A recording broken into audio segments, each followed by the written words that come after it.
burn, baby, burn. Disco Inferno, burn, baby, burn.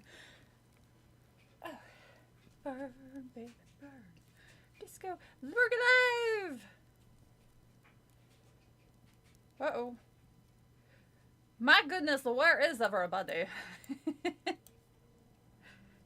Hello, everybody. Ooh. Let me just get this a little bit closer. Hopefully I didn't accidentally unplug it. All right. Let's see here. Let me pull up the chat.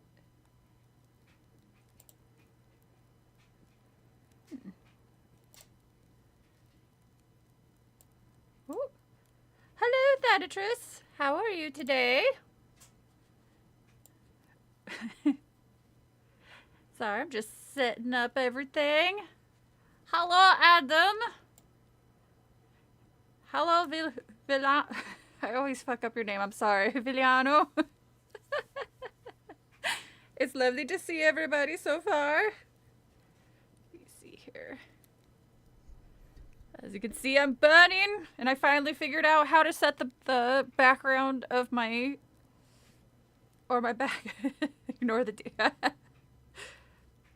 Very elfy. Well, it's supposed to be a Santa hat, but since my ears stick out, it does have like a very elf look to it. Whew. Hello, Artie. Of course, you'd be the one to comment that. But anyway, I finally figured out how to set up my background so it just cycles through all the pictures people have given me over the years, which is kind of cool because there was one in there that I don't think it's been shown on stream yet, and it was actually the very first piece of art I got from somebody. It was very cute. It's been quite a week. How's everybody doing? I think I already asked you that. Sorry, I'm still recovering from the week. It's been quite a obnoxious one. But look, so last week, since I couldn't stream, I had to help. Well, didn't have to, but I helped a neighbor move a bunch of stuff to a thrift store that was attached to a church, I guess. And when I was walking around it, is the art family friendly? I think so. Pretty sure. I found this little rollerblading elephant. And when I saw it, I was like, wait, I recognize like where this came from. Like the character, and sure as shit, yeah, I had some from when I was a kid. There's a little princess elephant. There's a little polar bear wearing like the little Eskimo style stuff. Then there's a little moose who I think is supposed to be a forest ranger. And then my favorite one is the little frog prince. He's all smushed because they're like a good 20 years old, but look how cute they are. I was so excited because I have never seen them before, or seen them since I got them, I think for like a birthday present forever ago. And I kept them. And this was the first time I've ever seen like another character from the series. I don't even remember what they're called, but they're so cute. I think it's like Forest Friends or something like that. Hi, Transmission! How is your week? Transmission, I dropped my Switch today and broke the left trigger button, so I can't play Sky until I get that back. Everybody gets smooshed 20... yeah, that's a good point. I did that. So I was like, we can still play Zombie Killing Game, but I want to finish the Friday the 13th video for Friday the 13th, because I'm determined to get shit out on time. That is, if my stupid job will like leave me alone long enough so I can.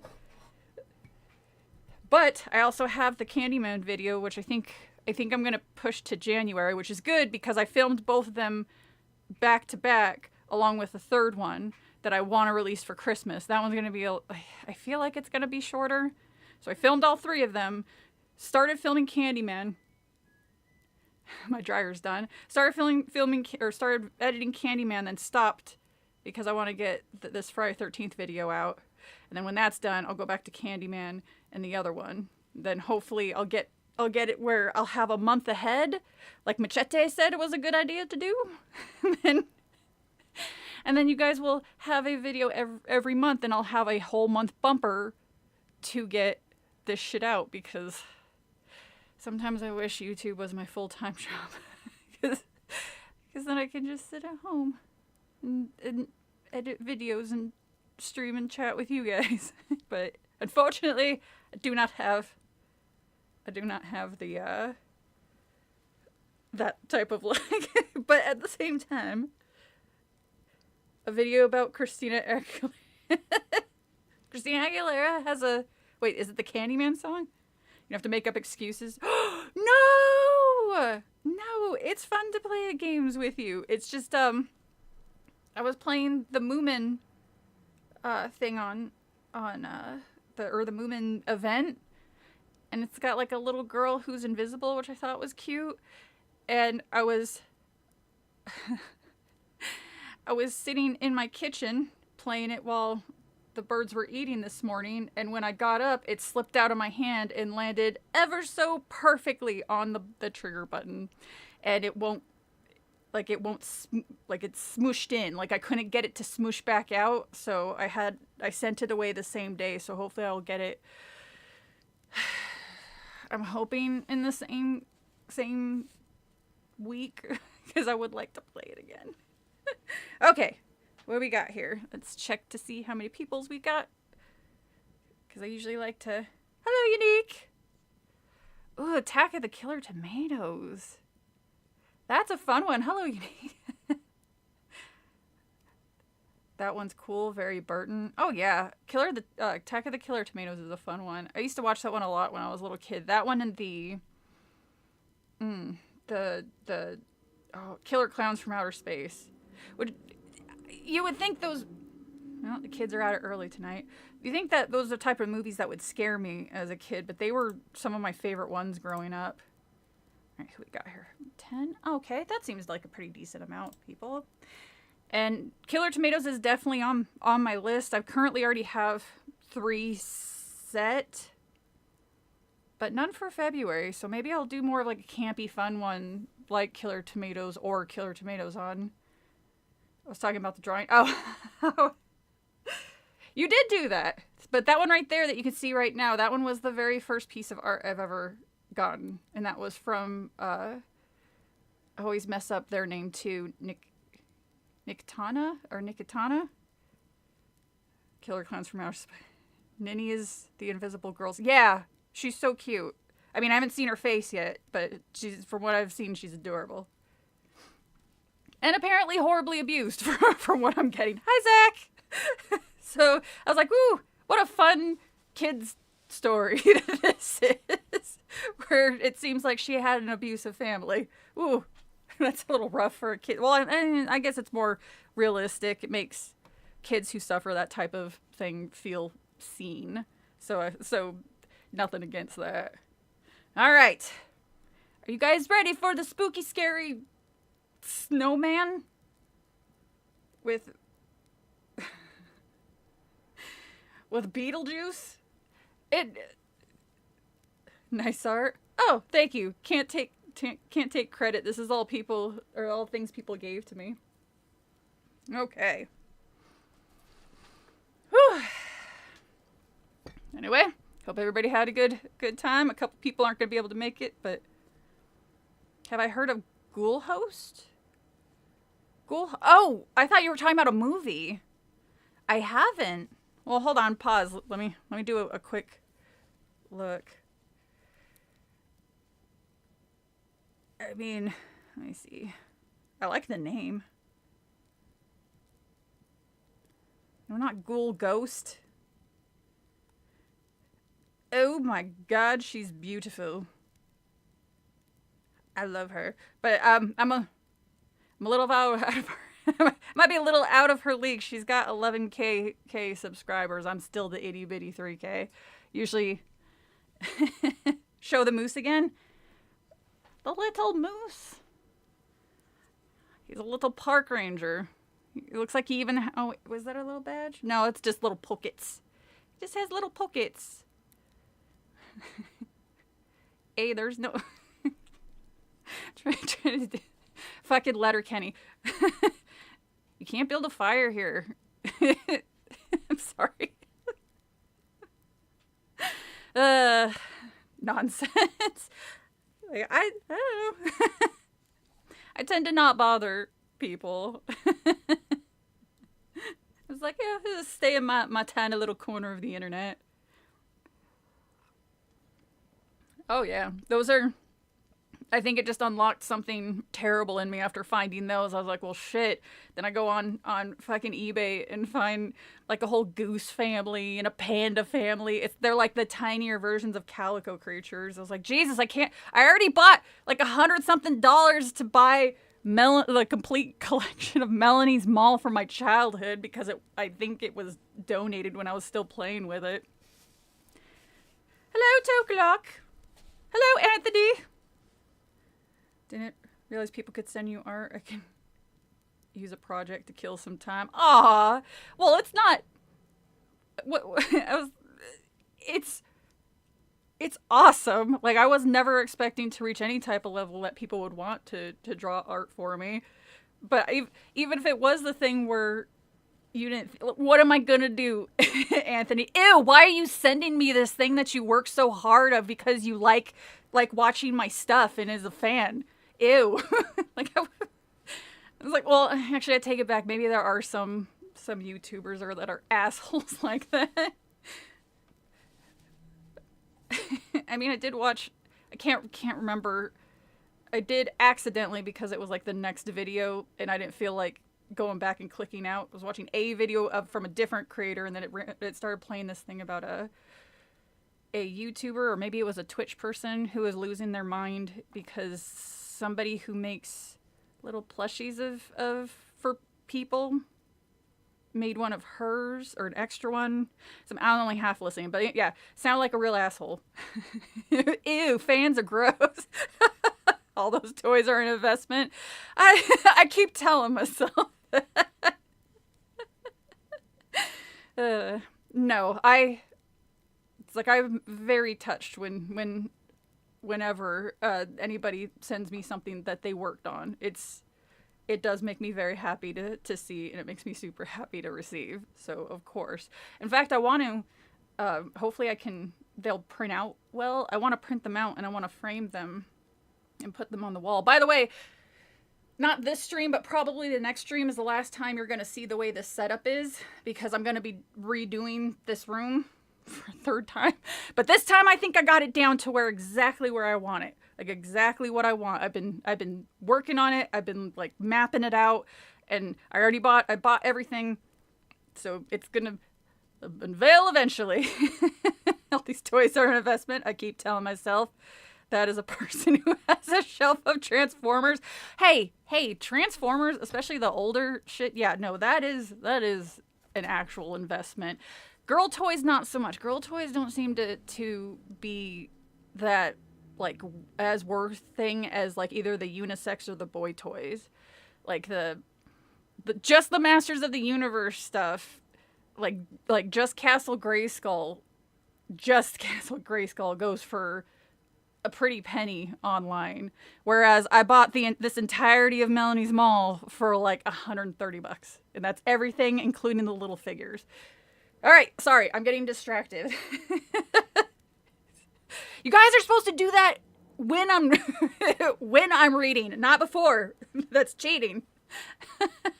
All right, time for the spooky snowman story, which if it's bad, you can't blame me, blame transmission. They're the ones, or yourselves, because he was the only one that brought up a Goosebumps. Ooh, shit, sorry. Oh no. Make it so I can read it, so I don't have to look down too much. Okay. Oh, I get a poem in the beginning of chapter 1 of Goosebumps, number 51, Beware the Snowman. I remember this book. I thought it was a joke title. I thought Transmission was fucking with me when he said the title until I googled it. Chapter 1. When the snows blow wild and the day grows old, beware the snowman, my child. Beware the snowman, he brings the cold. That's it, by the way. Why did that rhyme return to me? It was a rhyme my mother used to whisper to me when I was a little girl. I could almost hear Mom's soft voice, a voice I haven't heard since I was 5. Beware the snowman, he brings the cold. It's Jack Frost. Mom died when I was 5, and I went to live with my Aunt Greta. I'm 12 now, and my aunt never read that rhyme to me. So what made it through to my mind as Aunt Greta and I climbed out of the van and gazed up at our snow-covered new home? They're always moving to a new home in these stories. It's a seasonal well, that's why I'm wearing a hat, a fancy hat. I misread Transmission for our... Hi, Shingo! There's a Soul Reaver remake? God damn! Jenny forced me to make the fan art for her. She chained me. Hey, I only broke one of your legs. So, there. Jacqueline, you look troubled, Aunt Greta said, placing a hand on the shoulder of my blue parka. What are you thinking about, dear? I shivered, not from Aunt Greta's touch, but from the chill of the steady wind that blew down from the mountain. I stared at the flat-roofed cabin that was to be our new home. Beware the snowman. There was a second verse to that rhyme, I thought. Why can't I remember it? Oh, well, that explains why it sounded dumb, or sounded like it just stopped abruptly. I wondered if we still had the old poetry book that Mom used to read it from. What a cozy little home, Aunt Greta said. She still had her hand on my shoulder. I felt so sad, so terribly unhappy, but I forced a smile to my face. Yes, cozy, I murmured. Snow clung to the windowsills and filled the cracks between the shingles. A mound of snow rested on the low, flat roof. This is actually written way more descriptive and honestly better than the majority of the ones that I've read so far. Aunt Greta normally pale cheeks were red from the cold.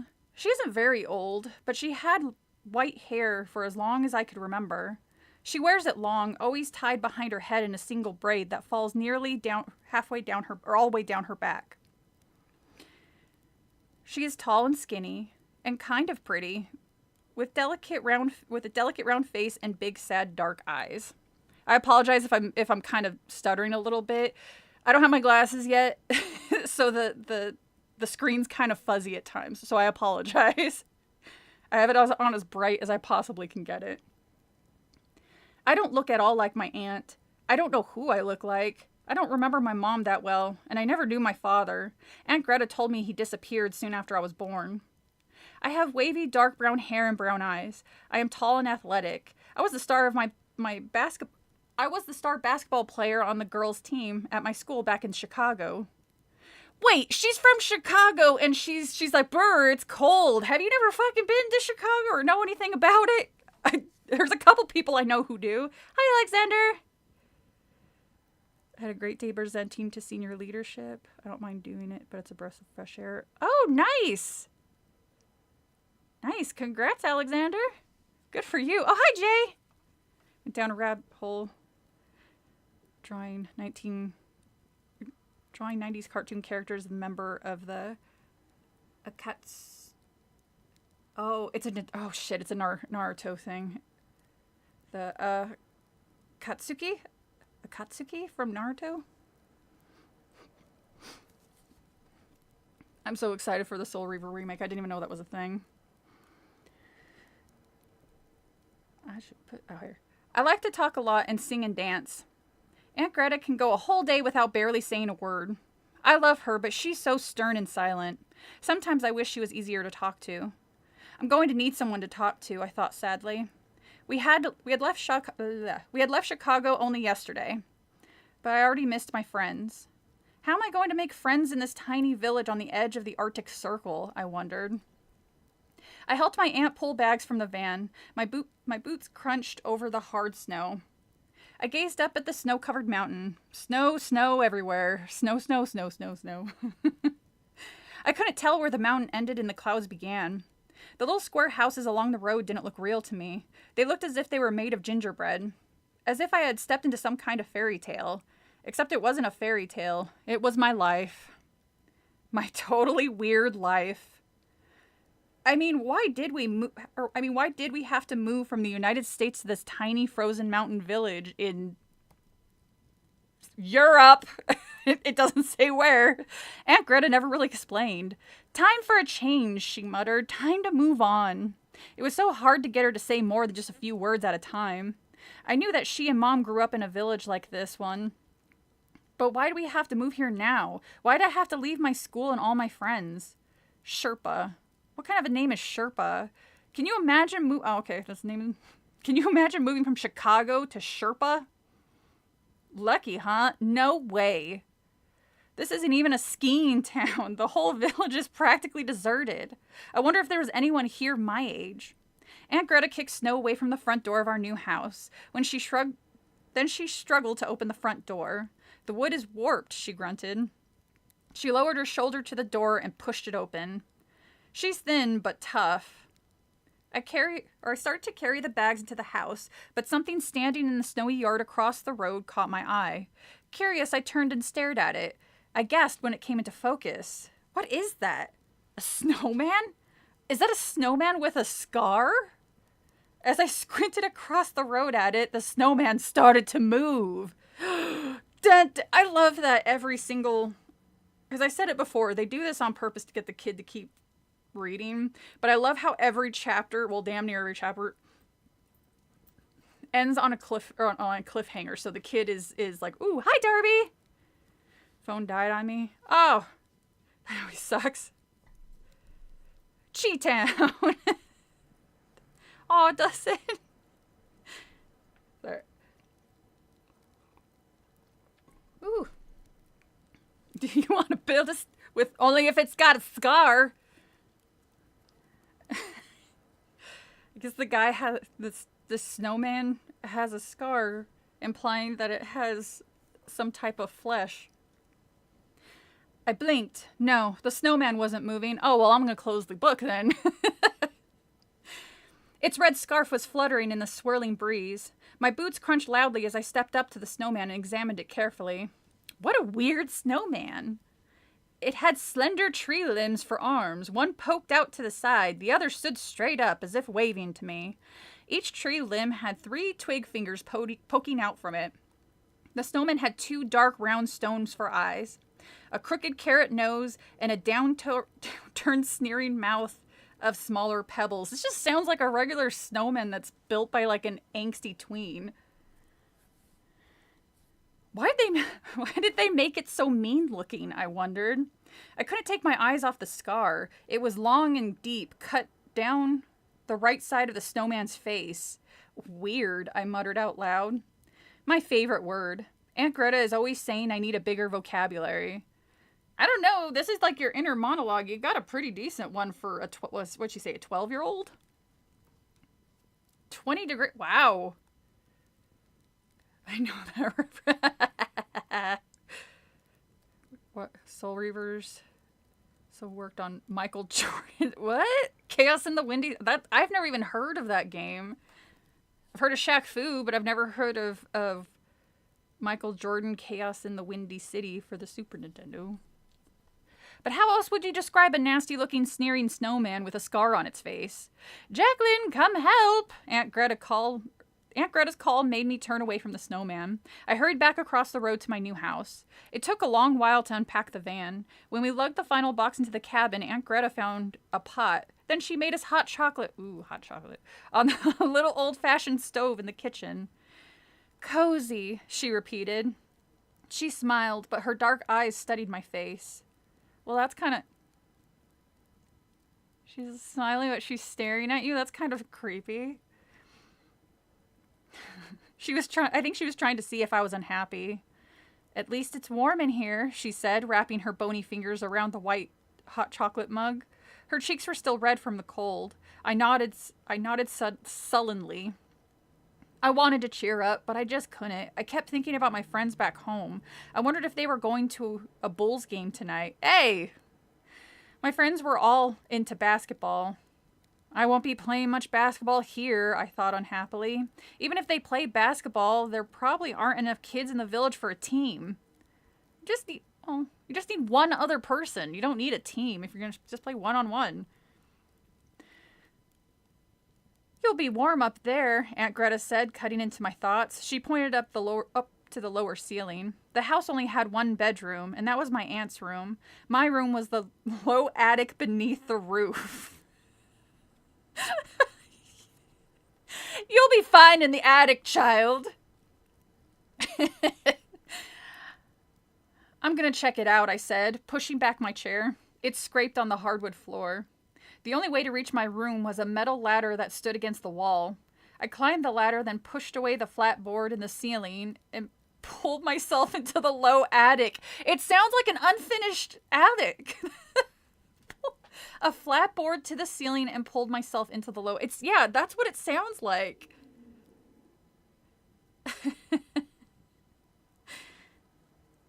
They want people to stay off their lawn. Making late night soup. Now I want Jenny to read to me every time. I like reading to people. I read to kids all the time, so it's fun. I was gonna say one-on-one is a thing. Yeah, why do you need a whole ass team? Well, I'm gonna go up to my attic prison like I'm Hugo. It was cozy, all right. My aunt had picked the right word. The ceiling was so low I couldn't stand up. She's gonna lock this child into the attic and just feed her fish heads. Pale white light streamed in through one small round window at the far end of the room. Crouching, I made my way to the window and peered out. Snow speckled the window pane, but I could see the road and 2 rows of little houses curving up the mountainside. I didn't see anyone out there, not a soul. I bet they've all gone to Florida, I thought glumly. It was midwinter break. Okay, but why would they go all the way to Florida if this is like someplace in Europe? Gonna play some WWE 2K24. Ooh. Play around once that. The Iron Sheik I've always liked. I loved what an asshole he was. It was midwinter break. The school here was closed. Aunt Greta and I had passed it on our way through the village. A small gray stone building not bigger than a 2-car garage. How many kids will be in my class, I wondered. 3 or 4? Just me? Will they all speak English? I swallowed hard and scolded myself for being so down. Cheer up, Jacqueline, I thought. Sherpa is a beautiful little village. You might meet some really neat kids here. It sounds to me like, besides being an attic child, it sounds very picturesque. It sounds like a place I would actually... Bart was actually the evil... You know what? That's a very good point, Alexander. Very good point. Ducking my head, I made my way back to the ladder. I'm going to cover the ceiling with posters, I decided. That will brighten up this attic a lot. And maybe help cheer me up, too. Can I help unpack? I asked Aunt Greta as I climbed down the ladder. She pushed her long white braid off her shoulder. No, I want to work on the kitchen first. Why don't you take a walk or something? Do a little exploring. Just leave. Leave, attic child. A few minutes later, I found myself outside, pulling the drawstrings of my parka hood tight. I adjusted my fur-lined gloves and waited for my eyes to adjust to the white glare of the snow. Which way should I walk, I wondered. I had already seen the school, the general store, a small church, and a post office down the road. Well, that's it. That's the whole town. So you can always check out the stop sign. They just put in a stop sign not too long ago. So I decided to head up the road towards the mountaintop. The snow was hard and crusty. My boots hardly made a dent in it as I leaned into the wind and started to walk. Tire tracks cut twin ruts down the middle of the road. I decided to walk in one of them. I passed a couple of houses about the same size as ours. They both appeared dark and empty. A tall stone house had a Jeep parked on the driveway. I saw a kid's sled in the front yard, an old-fashioned wood sled. A yellow-eyed black cat stared at me from the living room window. I waved a gloved hand at it. It didn't move. I still hadn't seen other humans. The wind whistled and grew colder as I climbed. The road grew steeper as it curved. The houses were set further apart. Where is this child going? The snow sparkled as the clouds rolled away from the sun. It was suddenly so beautiful I turned and gazed down at the house I had passed. Little gingerbread houses nestled in the snow. It's so pretty, I thought. Maybe I will like it here. Oh! I cried out as I felt icy fingers wrap themselves around my neck. Alright. If I can't contain you in the attic, I'll rush you out the door now. Seriously. I'm starting to get the feeling the aunt brought her here not for like a change in scenery, but like to turn her into a snowman, because that's how it always seems to go in these Goosebumps stories. Ooh.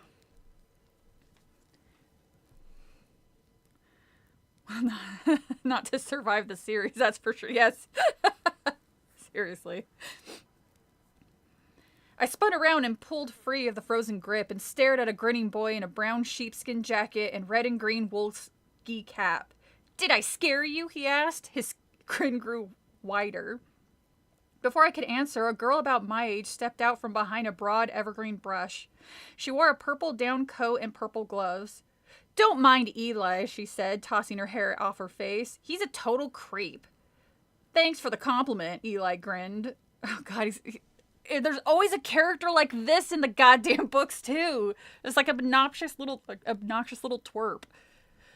Eli thinks it's funny to scare any new kids, his sister told me, rolling her eyes. My little brother is a riot, isn't he? Being scared is all there is to do here in Sherpa, Eli said. His grin faded. I mean, besides meth, but that's like every super tiny town. What a weird... What an odd thing to say. What a weird thing to say, I thought. I introduced myself. I'm Jacqueline DeForest. I told them. Their names were Rolanda and Eli Browning. We live there, Eli said, pointing at the right white house. Where do you live? I pointed down the road. Further down, I replied. I started to ask them something, but stopped when I saw the snowman they were building. It had one arm out, and one arm up. It had a red scarf wrapped around its head, and it had a deep scar cut down the right side of his face. That's Snowman, I stammered. It looks just like the one I saw across the street from me. Rhonda's smile faded. Eli lowered his eyes to the snow. Really? He muttered. Why did you make it like that? I demanded. It's so strange looking. Why'd you put a scar on its face? They glanced at each other tensely. They didn't reply. Finally, Rolanda shrugged. I really don't know, she murmured and blushed. Was she lying? Why didn't she want to answer me? Why is this such a big deal? I know there's nothing to do in Sherpa, but come on, man.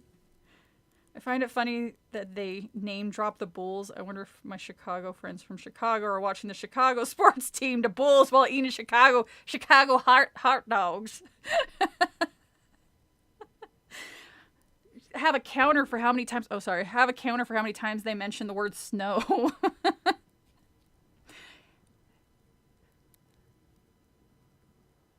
Where are you walking? Eli asked, tightening the snowman's red scarf. Just walking, I told him. Do you guys want to come with me? We can wander into the woods and just die of exposure. I thought I'd walk up to the top of the mountain. No, Eli gasped, his blue eyes widened in fear. You can't, Rolanda cried. You just can't. Chapter 4. Chicago-style pizza. Who doesn't like the doughy stuff? I mean, pizza's pizza. I love it regardless of what or how they make it. Pizza's like the perfect The perfect food. It's got all the food groups. Delicious, delicious, delicious, and delicious. All right. Whew, we are already on chapter 4 at 11%. We are rocking. Said not Chicago pizza. Well, give it a minute, Darby. I'm sure she'll be like, huh, I sure do miss Chicago pizza at Pequod's. I mean, if they name dropped everything else, they might as well have dropped Pequod's pizza with its weird ass narwhal with panties on its face. I don't know what the hell that was. I'm a former New York pizza, Chicago pizza. Hey man, every style of pizza is good. I've yet to have a pizza style that I thought was blech. Like your philosophy on pizza. It's like one of my favorite foods. Alright, chapter 4. Excuse me? I gaped at them in shock. What was their problem? Why can't I go up there? I demanded. The fear faded quickly from their faces. Rolanda tossed back her black hair. Eli pretended to be busy with the red snowman's scarf. How long can you fuck with this scarf before it's obvious that you're trying to stall? You can't because it's closed for repairs, Eli finally replied. Remind me to laugh later, Rolanda sneered. So what's the real reason? I demanded. Well, we just never go up there, Rolanda stammered, glancing at her brother. She waited for Eli to add something, but he didn't. It's kind of like a tradition, Rolanda continued, avoiding my eyes.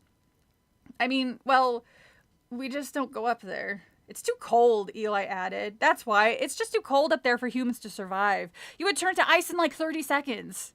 I knew he was lying. Why don't they just say there's wolves? Just say there's wolves or bears live up there and it's dangerous to wander around. A little 12-year-old girl isn't going to go near any type of thing where you're like, hey, this is dangerous. There's flesh-eating vampires or something on there. Amen, brother. Ooh, deep dish. Yeah, I like deep dish too. For years, New York was my favorite, and then I realized, well, wait, this is like the only type of pizza I've ever eaten. And then I expanded my pizza and realized, wow, all pizzas are created equal. Woo! Now I'm hungry. Oh, I'm sorry. I'm sure you know by now. Oh, Uno pizza is a new one to me. In our streams, it always comes down to talking about different horror movies, sometimes games, or sometimes video games. The chat will oftentimes talk about Dead by Daylight or wrestling. And food is always a topic that damn near every single time I have a stream it comes up. Yeah, I'm interested in knowing what Uno pizza is. I like pineapple pizza too. Like I said, more veggies and certain types of fruits. I mean, I'll try it. I'll try pretty much anything anybody mentions when it comes to pizza. Wait, I lost my spot. I knew he was lying. I knew that there wasn't any real reason, but I decided to drop the subject. They suddenly seemed so tense and worried. So, where are you from? Rhonda asked. She dug her gloved hands deep into her coat pockets. The next village? No, Chicago, I told her. We lived in an apartment right on the lake. And you moved here? Eli cried. From Chicago to Sherpa? Why? Good question, I muttered, rolling my eyes. Wait, if they lived on right on the lake? Are they referring to what I think they're referring to? Isn't that like so are you people, I guess they would be super rich, because when I visited there to visit my cousin, we went on the boat tour and the guy was saying those houses and stuff were like hella expensive, like super, like millions of dollars stuff. It's like, God damn, why are you complaining? You just come to Sherpa until you're 18. You can go wherever the hell you want. Jeez. Goddamn rich kids complaining.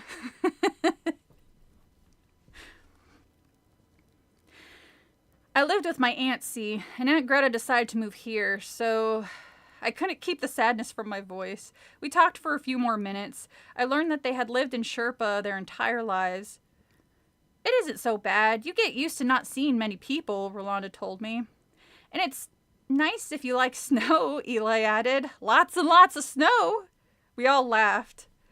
I said, see you later, and started walking up the road.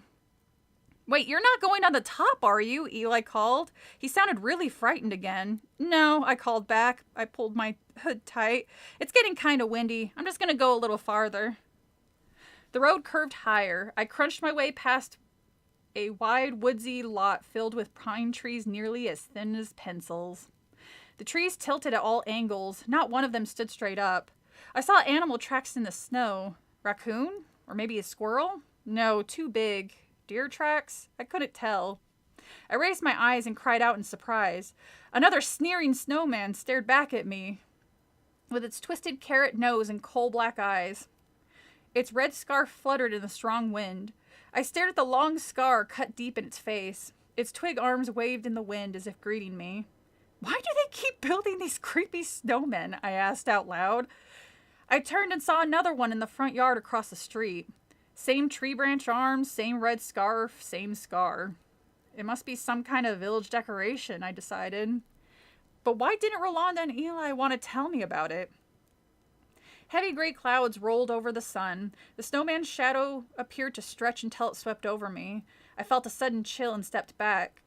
The sky quickly turned in evening dark. I gazed up at the mountain, or the top of the mountain. Clumps of pine trees hid the top from view. Should I head back or keep going? I don't know. Do you want to survive the first day you're here or die? I remember the fear on Eli's face when I said I was climbing to the top, and I remembered Rolanda's cry, "You can't!" It only made me more curious. What were they afraid of? What was up there? I decided to keep going. It's going to be dark. Even if you get up there, you won't be able to see anything. Uno is a garbage chain restaurant with pre-made frozen food. Oh! I can't say I've ever had any pizza sexual. Dang it, Long Island, that's where rich people live. When did you pop up, Shingo? Aww. Just quiet until pizza talk started. I just realized Iron Sheik headbutts people. I thought they couldn't do that. Well, I guess it's a video game. I suppose it doesn't really matter if it's a video game. They're not going to get the CTE through the video game. All right. A van in the next driveway was buried under a thick sheet of snow. It looked as if it hadn't been driven all winter. I followed the road as it curved away from the houses. The snow became deeper and softer. My boots sank in as I walked. I imagined that I was walking on another planet, a planet never explored before. The road climbed steeper. Large white rocks jutted up from the snow. Clumps of slender pine trees tilted in every direction.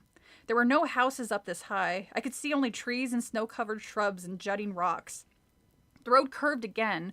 The wind whistled. I rubbed my cheek and nose to warm them. Then I leaned into the wind and kept walking. I stopped when a small log cabin came into view. I shielded my eyes with a gloved hand and stared at it. A cabin way up here? Why would anyone want to live this high up away from everyone? Gee, I wonder. Why would some people not want to be around others? The cabin stood in a square, cleared-out area, surrounded by scraggly, tilted pine trees. I didn't see any car or sled, and I didn't see any boot prints in the snow. I crept closer to the cabin. The windows were steamed over. Uh-oh. I couldn't tell if there were lights on inside or not. I stepped closer, my heart pounding. Honey, you might want to come back later. Maybe when it's not getting dark. Maybe, probably a good idea. I laid my arms on the windowsill and pressed my nose against the glass, but I couldn't see in. Anyone home? I called. How jarring would it be? You're living in the middle of goddamn nowhere, and then you hear a child's voice. I would assume it was a fucking skinwalker. Be like, nope, I'm not going out there, and if I do, I'm going out there with a weapon. No. Silence. The wind whistled around the corner of the cabin. I knocked on the door. Hello? No reply. Weird, I muttered. Weird that nobody wants to come to the door of a strange 12-year-old that just wandered out of nowhere, out of the woods, and came to my door. I tried the door. I just pushed it. I would be shitting myself at that point. No, it's trying to get in. I just pushed it lightly. Maybe I shouldn't have, but I did. The door slid open. I felt a rush of warm air from inside. Anyone home? I called in. I peeked around the door. Dark in there. Hello? I stepped inside just to take a look.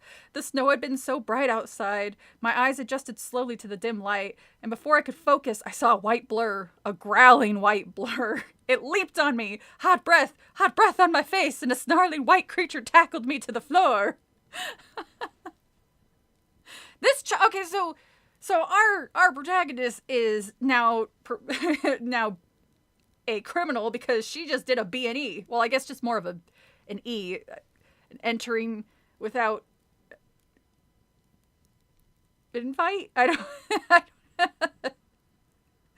He wins with headbutts. Oh, okay.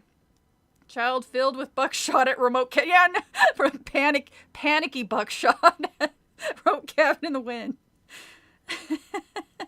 So I had to pack my soup full of Rogan Josh spice mix. The deadliest cryptid, pretty little white girl. You know your death is coming. Well, if you live, here's the thing. Whoever lives there knows that there are, that village cannot be, it must be like a super tiny, it's a village, so it's going to be like relatively small. So whoever lives there probably knows everyone. So seeing a stranger, let alone, you would think it was a fucking trap. I was like, what is this? You can't be somebody who got lost in the woods. We are in the middle of nowhere, and the only town is right there, and the road is over there, and you came from a different way. You're either a cryptid, or this is a way to get me out of my house to jump me and rob me of my 4 possessions. No, thank you.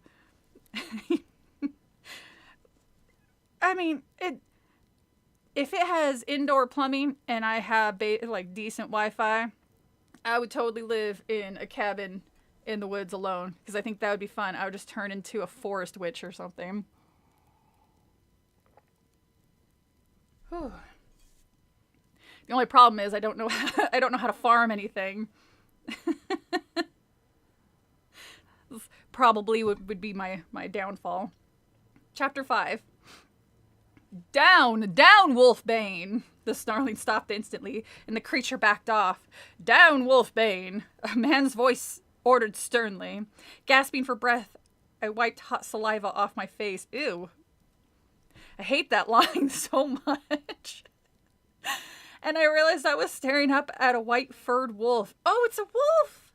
Okay, so I like the name. I thought it was just going to be like a husky.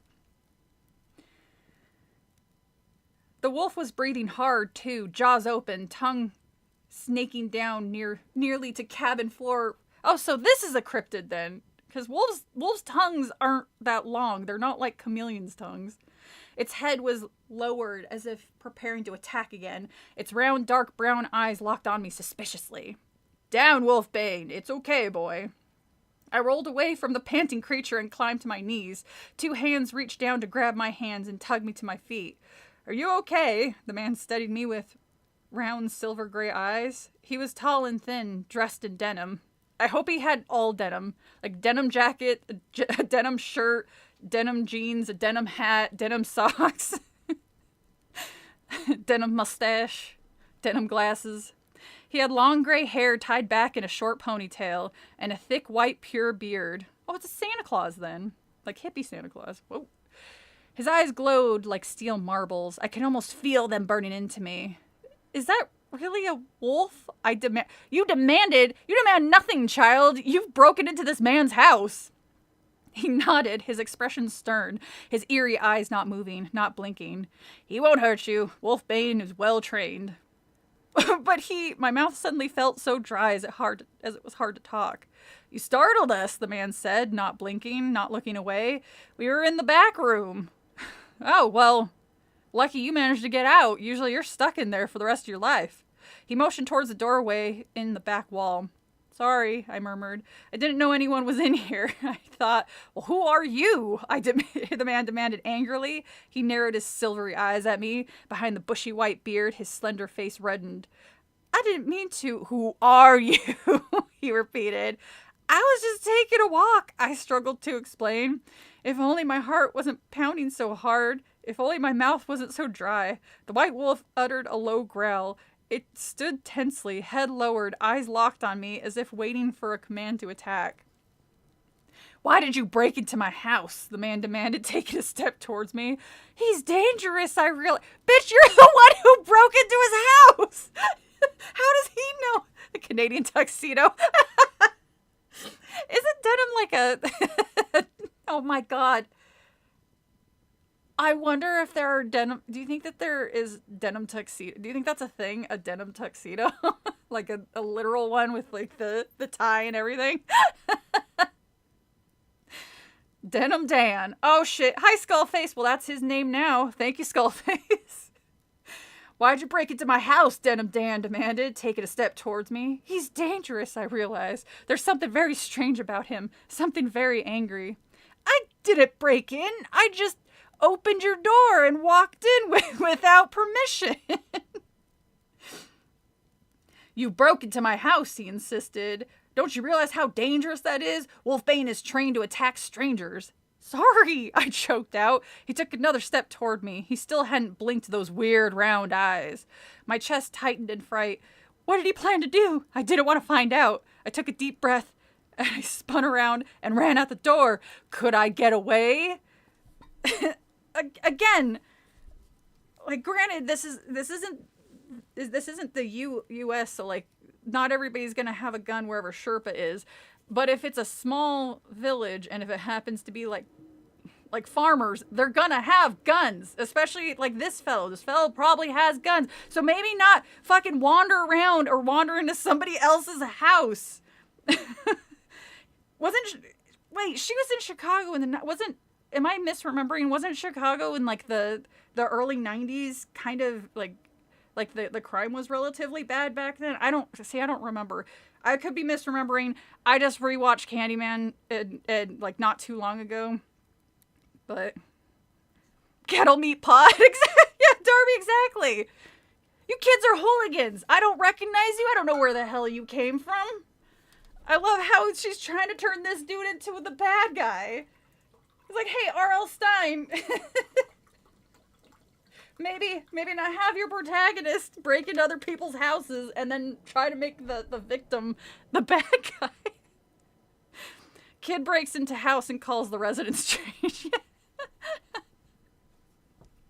It's like, you think this kid would know better, but they're also a protagonist in a child horror movie or horror book, so they can't be too smart, otherwise we'd have no book.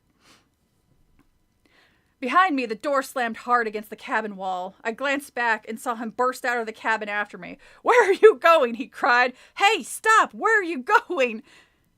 I pointed. Up to the top! Really, you're not gonna go back home? This guy is chasing you! This child! Maybe there was a different reason as to why the aunt was like, no, we need to leave Chicago. You keep walking into people's houses, you're gonna get killed, so we're gonna leave. There's a warrant out for your arrest, Jacqueline. Oh my god. No, you're not, he shouted furiously. You are not going up there. He's angry, I realized. Why would he be angry? He has no right to shout at me like that. That's actually in the book. That's not me making a joke. He has no right to shout at me like that. I could go anywhere I want to, even this stranger's house. That first half is also in the book. He has no right to shout at me like that. I can go anywhere I want to. He's dangerous. That's the... I made the joke before, but I'm pretty sure she was wandering into people's houses. Like, God, all I did was walk into your house without permission. Why is everybody being such a bitch about it? It had started to snow, large wet flakes blowing hard in the swirls of wind. I brushed a snowflake from my forehead and brushed a single snowflake from my forehead and nearly knocked me on my ass when it hit me, and ran to the road. To my horror, the bearded man followed me, half walking, half running. That's called jogging. Over the deep snow. Or I guess fast walking is another. "Beware the snowman," he called. Huh? I turned back to face him. What did you say? I cried breathlessly. The old rhyme flew over my mind for the second time that day. When the snow blows wild and the days grow old, beware the snowman, my child, beware the snowman. He brings the cold. I don't believe this, I thought. I haven't thought about that rhyme since I was 5, and now it's run through my mind twice in one day. What are the odds? We stood staring at each other from opposite sides of the road. I saw the man shiver. He wore only his denim work shirt. No coat. He forgot his denim coat. Oh, damn. Big snowflakes clung to his gray hair and his shoulders. What did you say? I repeated. The snowman lives in the ice cave, he called, cupping his hands around his mouth to be heard over the wind. What? A snowman? He's really strange, I decided. Why am I standing here listening to him? Why is he warning you? It kind of seems like he was pissed you entered. I think he wouldn't care where you went at this point. The man lives in a cabin on the mountaintop all by himself except for a white wolf, and now he's yelling things about a snowman? What a weirdo. Beware the snowman, he repeated. You cannot go to the top. You cannot. Why not? Why don't you guys just walk closer to each other so you're not yelling? You're clearly having a conversation now. Why not? I demanded. My voice came out higher and more shrill than I intended. You do not want to meet the snowman, the man cried. The big snowflakes covered his beard. His silvery eyes glowed eerily. If you meet the snowman, he called to you, you will never return. Well, you know what? Why don't I just come up closer to you? Because this is just silly. We're yelling at each other. I'm not as mad as I was when you first broke in. But seriously, you should not go up there. Totally strange, I realized. That's why he lives all alone up here? That's why he lives all alone up... What do you mean that's why he lives up? Is it because he's totally strange, I realized. That's why he lives all alone up here. Oh, because I guess she's just calling him strange. I spun away. I knew I had stayed too long. Slipping and sliding, I ran through the deep snow as fast as I could. Cold snowflakes slapped my hot face, heart pounding. Down the road, down the curved mountain road. Panting. Was it me breathing so hard? No, it was the snowman, honey. Were those my thudding footsteps? No. Glancing back, I saw the white wolf chasing me, gaining fast. He's sicked the snowman on her ass. I guess that's one way to keep her from coming back. Teeth bared, head lowered to attack. No! I wailed. The big snowflakes stung my eyes as I ran. The white ground tilted. I stumbled but kept running. I suddenly felt as if I were trapped in one of those glass balls that snow inside of them when you shake them. Those are called snow globes! You know, those globe-shaped things that have snow in them and you shake them? Those things? God damn it. Oh, I have a joust one. I have a joust snow globe. That's. I think you can probably see it in some of my videos, but most of the time, like my back is covering it. Though I think I moved it where you can probably see it in like the most recent video. I love this main protagonist. She's ridiculous. I tumbled downhill. The snowflakes flew at me in all directions. Man, these snowflakes are just attacking this protagonist, man. The whole mountainside seemed to quiver and shake. The road! Where's the road? I lost it falling in the snow. Well, you better look around for it. Maybe it fell out of one of your pockets. My boots sank into deep drifts, but I kept running. Down, down. The steady thud of the wolf's heavy paws in my ears. How the hell do people still get mauled and attacked by moose? I was like, oh, because you can't fucking hear them. Unless they make their presence known. I have a crow snow globe. It snows crow. Aw, that's so cute. I used to have a Friday the 13th snow globe before I accidentally broke it. It had a Jason on the outside with his little and the snow globe had two little people in a boat going like, ah, and when you shook it, it had like little red flakes like it was blood. And then I accidentally dropped the snow globe when I was cleaning my room, and it broke, and I was so sad. Because it was the coolest thing I had at the time. And I saved up all by myself and bought it from Spencer's Gift. Is Spencer Gift still a thing? Well, I guess it has to be because they own Spirit Halloween. But God, that was a sad day for me. My boots sank into the but I kept running down. The steady thud of the foot's heavy paws in my ears. I glanced back and saw it gaining on me, moving rhythmically, easily over the mountain or the snowdrifts. Its teeth were bared. Puffs of steam rose from its open mouth, running hard. I didn't see the smooth rocks jutting up from alongside the road. My boot caught one. Oh! I let out a cry of pain.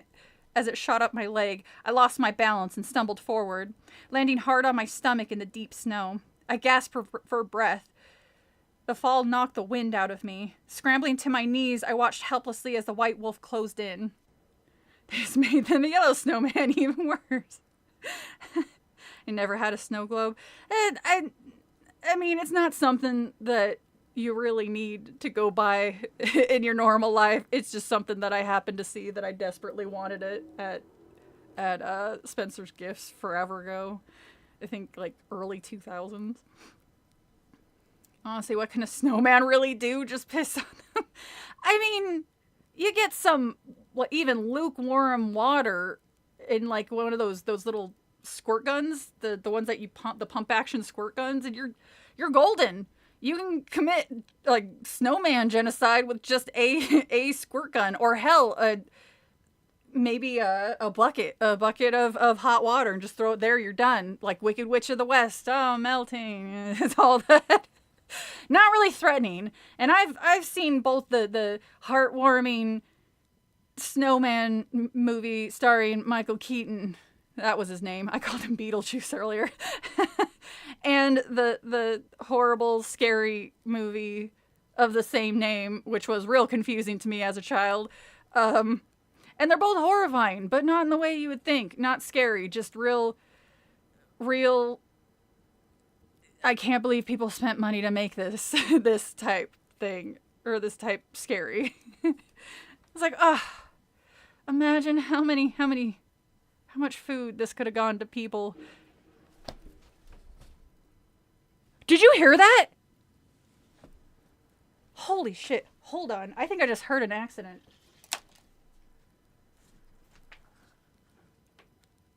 Oh, shit. Yup. Stupid fucking kids, man. Don't race down places if you can't see well. They hit the medium on the road. They're okay, but they're idiots. Sure hope it was worth it.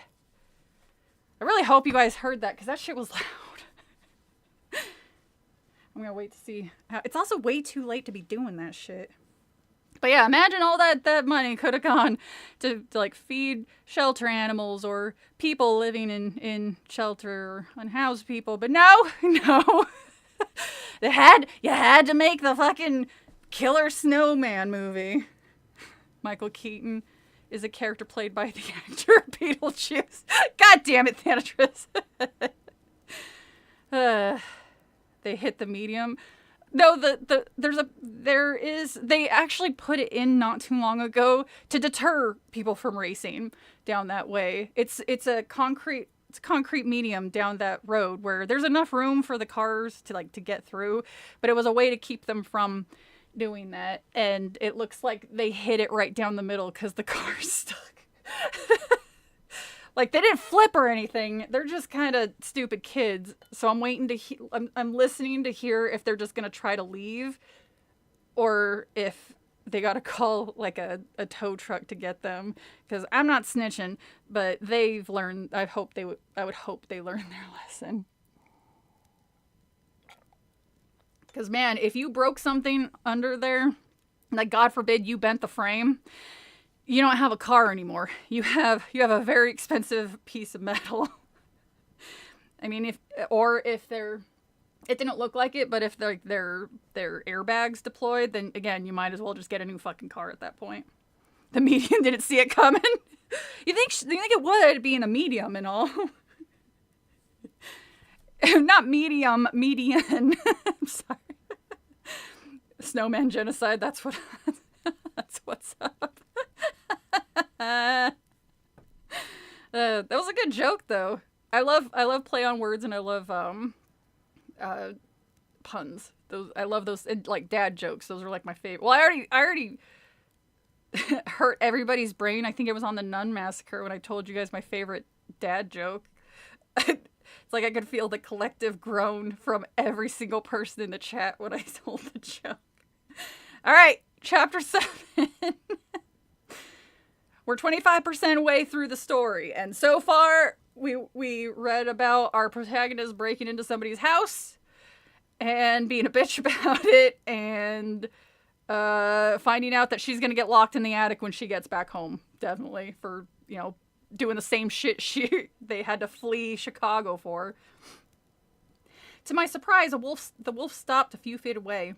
It lowered its head and stared, breathing hard. Beneath the thick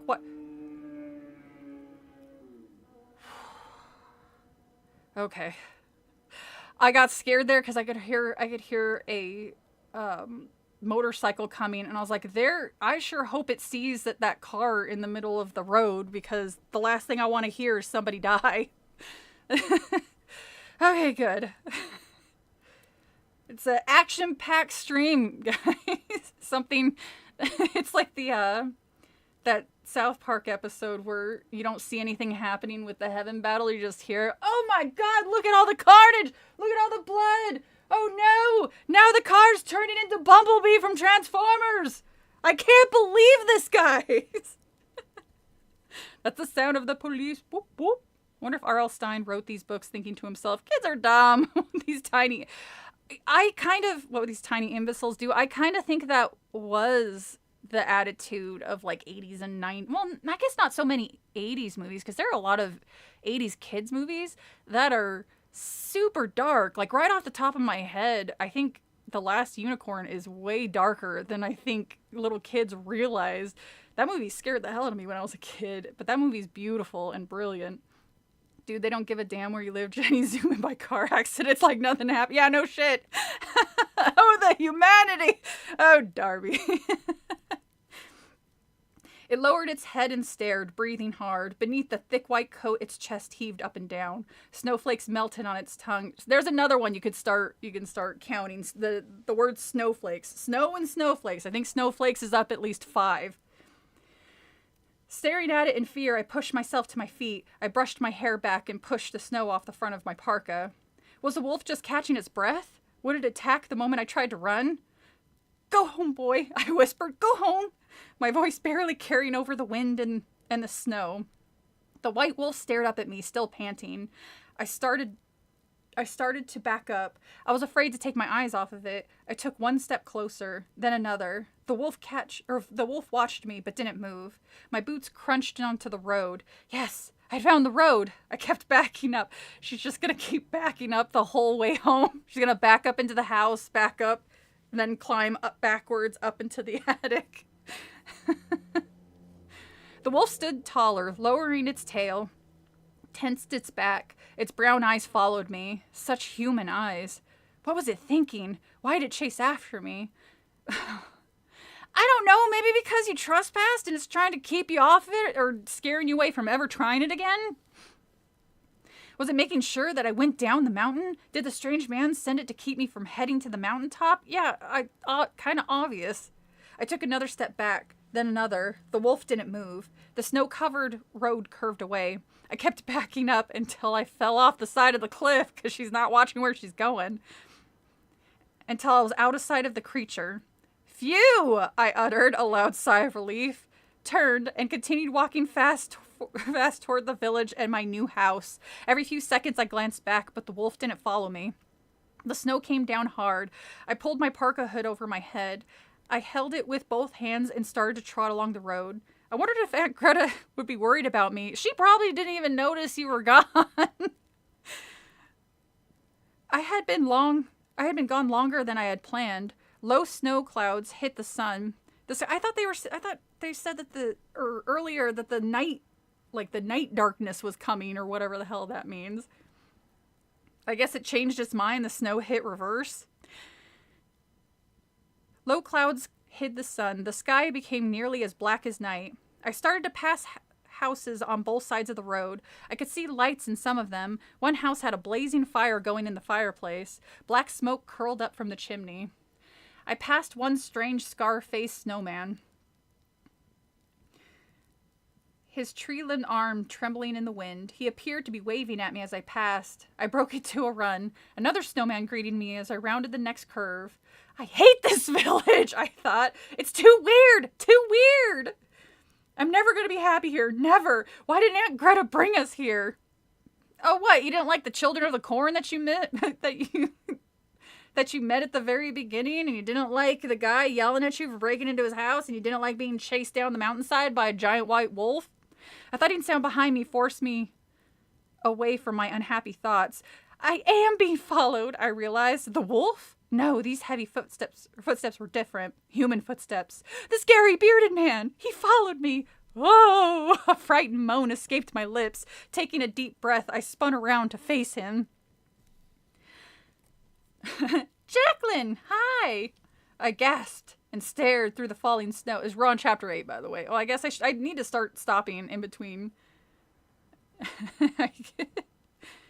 It was just hungry. I mean, I'm pretty sure he probably feeds the kids that go wandering up there to the, what was his name? Wolfbane on the regular.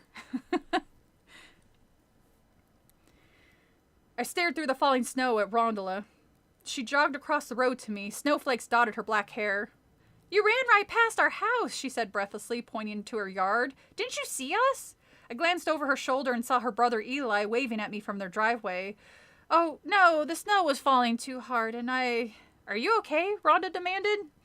Well, I hesitated. A white wolf chased me, I blurted out. A strange man. He has a cabin near the top. His white wolf chased me, and you ran into Conrad, also known as Denim Dan? Rhonda cried. Huh? I'm sorry. Denim Dan is just so funny to me. Denim Dan? The wind blew my hood off my head, squinted hard at Rhonda. Is that his name? She nodded. He has a cabin that he built himself, and he keeps a white wolf named Wolfbane. I meant to warn you, Jacqueline. Warn me? I interrupted. Yeah, to stay away from him. He and that animal they're both really odd. Tell me about it, I groaned. He wouldn't even let me come into his house without his permission. He got all weird. Aw, Connie.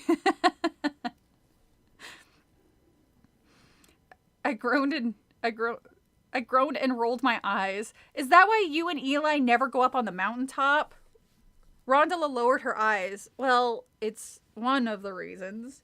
I waited for her to go on, but she didn't. She continued to stare down at the snow. She kicked a clump of wet snow off of one boot and the other. Behind her, Eli stood watching us, his hands jammed into his coat pockets. Well, why does Denim... maybe I need to switch to... because it makes me laugh every time I say it.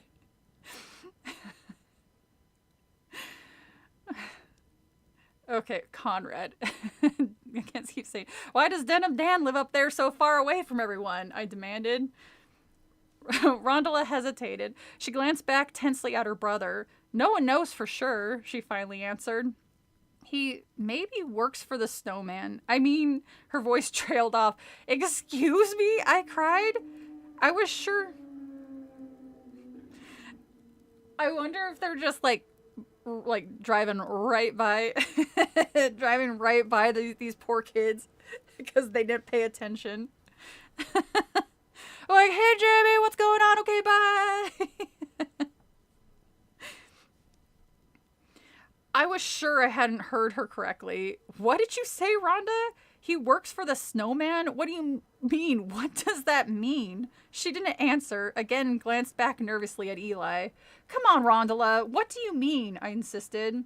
What do you mean he works for the Snowman? She backed away, brushing snowflakes from her hair. I gotta go inside, she said. It's almost dinner time. I followed after her. But first you have to explain, I demanded. I can't, she whispered. Because of Eli, he's too frightened. But Rondella, I started. I saw Eli watching us intently from the driveway.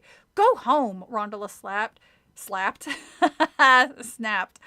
Just go home, Jacqueline. Not until you tell me what you meant. I could be stubborn when I want to be.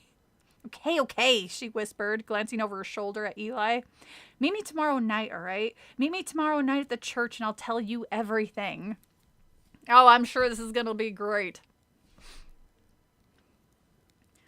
I like to think the kids had backup cars they could jump into. The race must go on. That'd be really funny, actually. I'd be like, all right, well played, kids. Well played. Just put down the back part of the back part of the truck they were driving and turn it into a ramp. Might as well. I was like, well, frame's bent. Now it's our ramp. Are we reading Haunted? I afraid no. I'm gonna keep that one in my pocket because I know exactly when I'm gonna read one of his books, because goddamn, you drudged up a memory I had no idea I still had. So I am so excited for when I can read that. Maybe I'll do it for a Valentine's Day. Do it for a Valentine's Day one.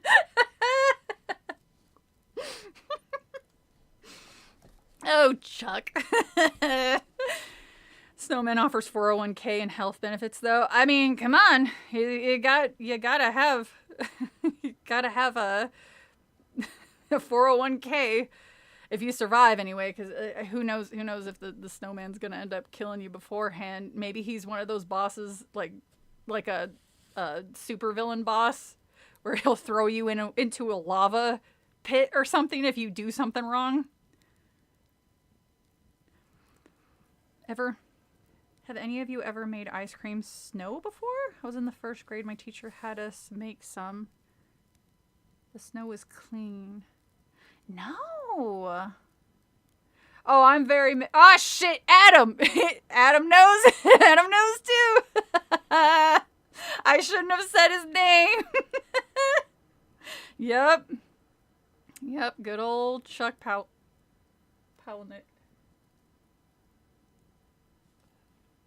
Yeah, it sounds like they're trying to prep it to try to get, but I don't know. That looked pretty gnarly. I don't think cars are supposed to be at that angle. I've never made ice cream snow before. The closest I can think of is like ices or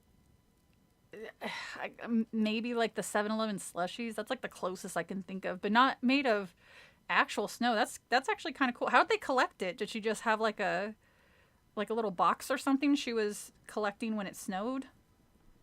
That sounds so cute. You know, I would have probably been a kindergarten teacher. Continue. I do enjoy the check. I am not surprised. I'm not surprised at all. You have such a an interesting, eclectic, like, love of the weirdest shit, and I love and appreciate you for it, because I'm very similar in that regard. As you can see, I've got random shit that I just adore. That I love gory ass horror movies and cutesy little toys from the 90s and tiny little creatures that I collect. I also have calico creatures, but they're in the other room. Oh, I can actually set them up when I complete. I think I'll do that too, because I got a bunch of cute calico creature stuff that I can put up in here when I put up the shelves. If you watched Where the Dead Go to Die, you're a kid. I mean, that's not entirely. That's not untrue, is what I was trying to say. Tonight on the new episode of Orders and My Strange Addiction. Okay. All right, chapter 9. Hi, I'm back! I burst into the house. Aunt Greta was bending over a small box in the kitchen, pulling out coffee mugs and placing them in the cabinet. She spun around as I walked in. Oh, you made it back. Great. Is it snowing? She asked. I nodded my head furiously, tossing snowflakes from my hair. The biggest flakes I ever saw, I replied breathlessly. Aunt Greta frowned. I've been so busy in here I didn't even look out the window. I pulled off my coat and carried it to the front closet, but there was no hangers in the closet yet, so I just tossed the wet coat on top of a stack of boxes. Christ, she's such a little asshole. What if there's stuff in there that shouldn't get wet? We put bowls outside when it's... Oh, that's so cute. Oh, that's too cute. Wait, where did that thing... Like shaved ice flavored with jam syrups. Oh my God, Artie! you had me going there. In the first grade. Oh, that's so cute. Little baby first graders having ice cream or ice cream snow. That sounds... I'm gonna have to look that up after the stream's over. Then I walked back into the kitchen, rubbing the sleeves of my sweater. Aunt Greta, do you know anything about a snowman? I asked. I heard her gasp. But when she turned to me, her face was a blank. Okay, was a blank. Snowman? Do you know anything about the snowman on top of the mountain? I asked. Aunt Greta bit her bottom lip. No, I don't, Jacqueline. Look how wide my eyes are. Her voice trembled. Why'd she look so tense? She bent down to pull more mugs from the box. I crossed the room to help her unpack them. Someone told me I shouldn't go up to the top of the mountain because of a snowman, I told her. A snowman who lives up there. Aunt Greta didn't say anything. She handed me 2 mugs. I lifted them to the cabin shelves. This man told me if I met a snowman up there, I would never return, I continued. My aunt let out a short, dry laugh. Village superstition, she muttered. I squinted at her. Really? Of course, she replied. These tiny villages all have their scary stories. Someone must just be having fun, giving you a little scare. Fun? I frowned. I don't think so. That weird old guy, Denim Dan, has screamed at me and said that I couldn't go up the mountaintop. He wasn't joking. I knew he wasn't joking. He was serious. He was threatening me. He wasn't having a little fun. No way. Christ, relax, Jacqueline. Aunt Greta, do you remember a rhyme about a snowman? I asked. She straightened up and stretched, pushing her hands against her back. Rhyme? I remembered the rhyme today, from when I was little. It just popped in my head. Aunt Greta chewed her lip again, fretfully. She's gonna have a bloody lip if she keeps chewing at it. I don't think anyone remembered that. I don't think I remember any rhyme, she said. She glanced away, avoiding my eyes. I only remember the first verse, I told her, and then I recited it. When the snow blows wild and the days grow old, beware the snowman, my child, beware the snowman, he brings the cold. When I finished, I looked up to find the strangest expression on my Aunt Greta's face. Her eyes had gone all watery, and her chin trembled. Her cheeks were even paler than usual. Aunt Greta, are you okay? What's wrong? Nothing, she replied sharply, turning her face away from me. Nothing at all, Jacqueline. But I don't remember that rhyme. I don't think I've ever heard it before. She fiddled nervously with her long white braid. Are you sure? 'Cause you're a fucking terrible liar, Auntie. Of course I'm sure, she snapped. Now come on, help me finish up in here so I can begin dinner and then lock you in the attic. What is wrong, I wondered. Why is she suddenly so angry at me? And why do I have the feeling that she isn't telling the truth? Aunt Greta's never lied to me before. Why is she acting so strange now? Okay, so if Aunt Greta didn't want you to know about the scarecrow shit, why the hell did she bring you back to this town?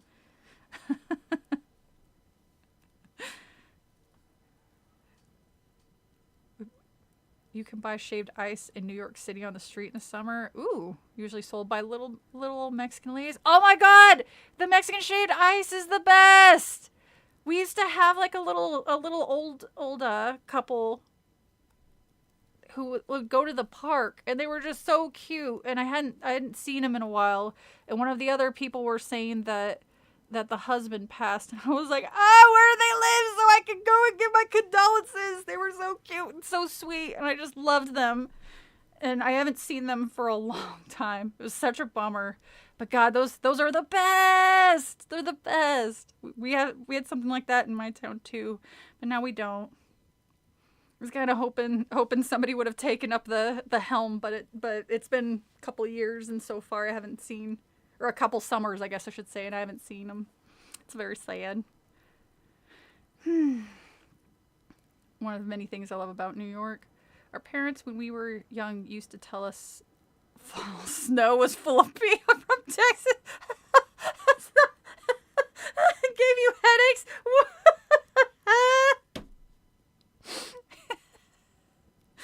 In truth, the headache was created by the parents' lips. I imagine. I'm Denim Dan with Frank Frazetta. Frank Frazetta, pen old back of my denim jacket. Dessert in which snow is mixed with sweetened dairy-based liquid to make an ice cream substitute is also known as snow ice cream. Oh, I see. And it's snow from Block of Ice. Aww. Hell yeah, God.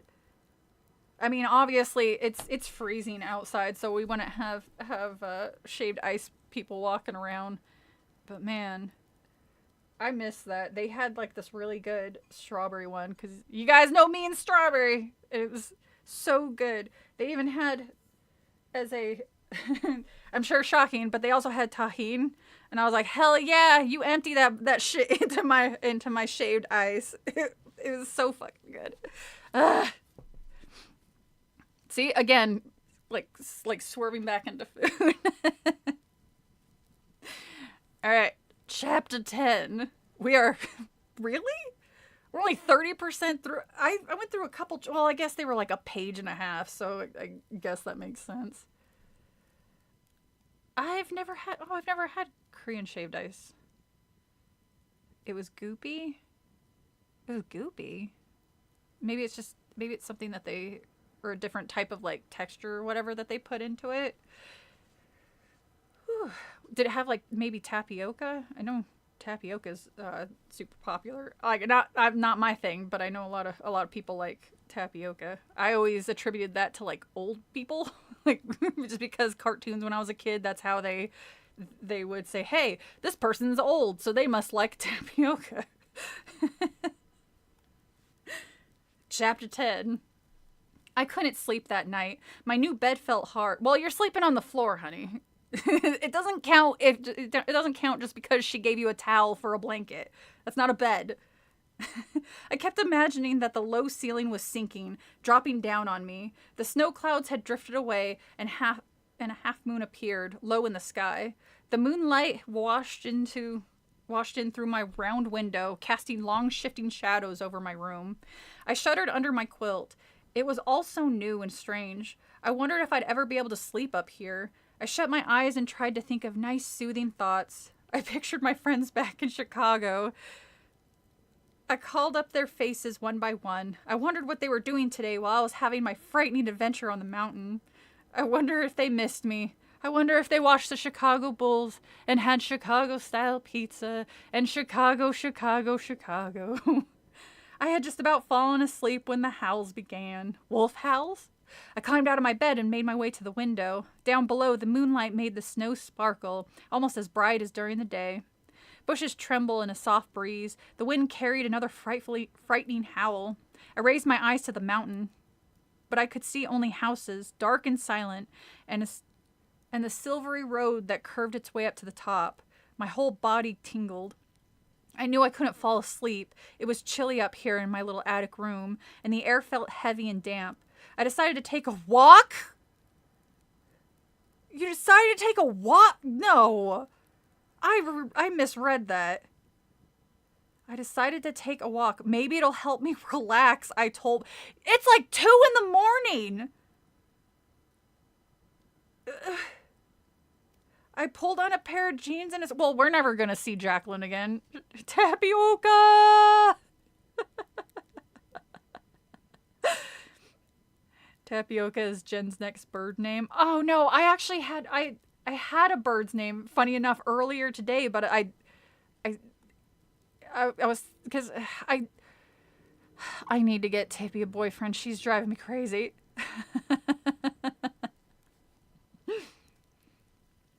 God, but Tapioca is a cute name. Damn it, what was it?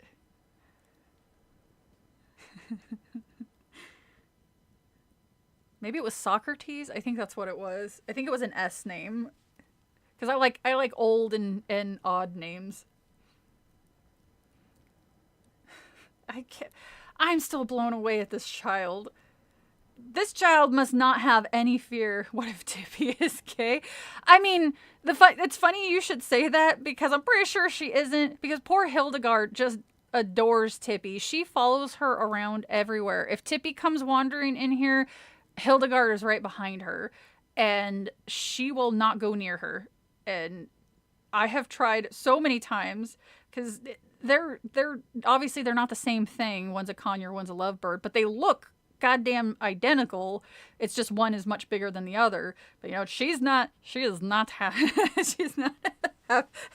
make sure you have dowry for Tippy ready. Tippy is by. I mean, I can certainly try it. The only problem is that female lovebirds are real territorial. So that's why I'm worried about getting the same sex as her. Bipolar? Yes, Artie. She sure is. She will sit there and snuggle up my neck 1 second, and then the next she will bite my earlobe as hard as she possibly could. You would think somebody that small wouldn't have the jaw strength of a dying star. It's insane. Ooh. It's insane how strong their little jaws are. Oh, I guess you can't see it. Hildegard took a chunk out of my nose the other day. I was playing the kisses game with her, and she decided that it was a great time. She like, how do they say it? That the thoughts won, and she took, like, she latched onto my nose, and I didn't realize it was so bad until I got her to like release, and I immediately felt like warm liquid. I was like, no. I was bleeding, which freaked her out because it's probably something she wouldn't have recognized. My sis got a teacup puppy Oh my god, those are so cute. Is she gonna put like a little vest on it, or a little sweater? Because those poor little things are so cold all the time. What kind of scary ass dying stars have you seen? Tippy. Tippy is a dying star incarnate. Oh, God, she cracks me up. Just the attitude on that child.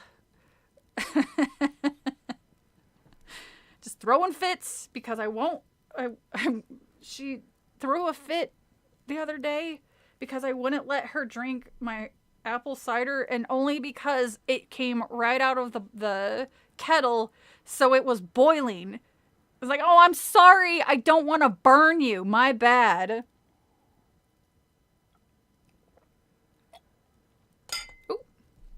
Such a terrible bird parent. I won't let her get her. She's sinister, pretty much. Her inner dinosaur was coming out. That's what I said. That's what I said. I was like, I was attacked by a tiny dinosaur. And it's probably not good. She now has a taste for blood. Just start giving her fresh squeezed orange juice in the morning. Maybe that'll be more tasty to her. Because that's what I have been doing. Really wasn't expecting that.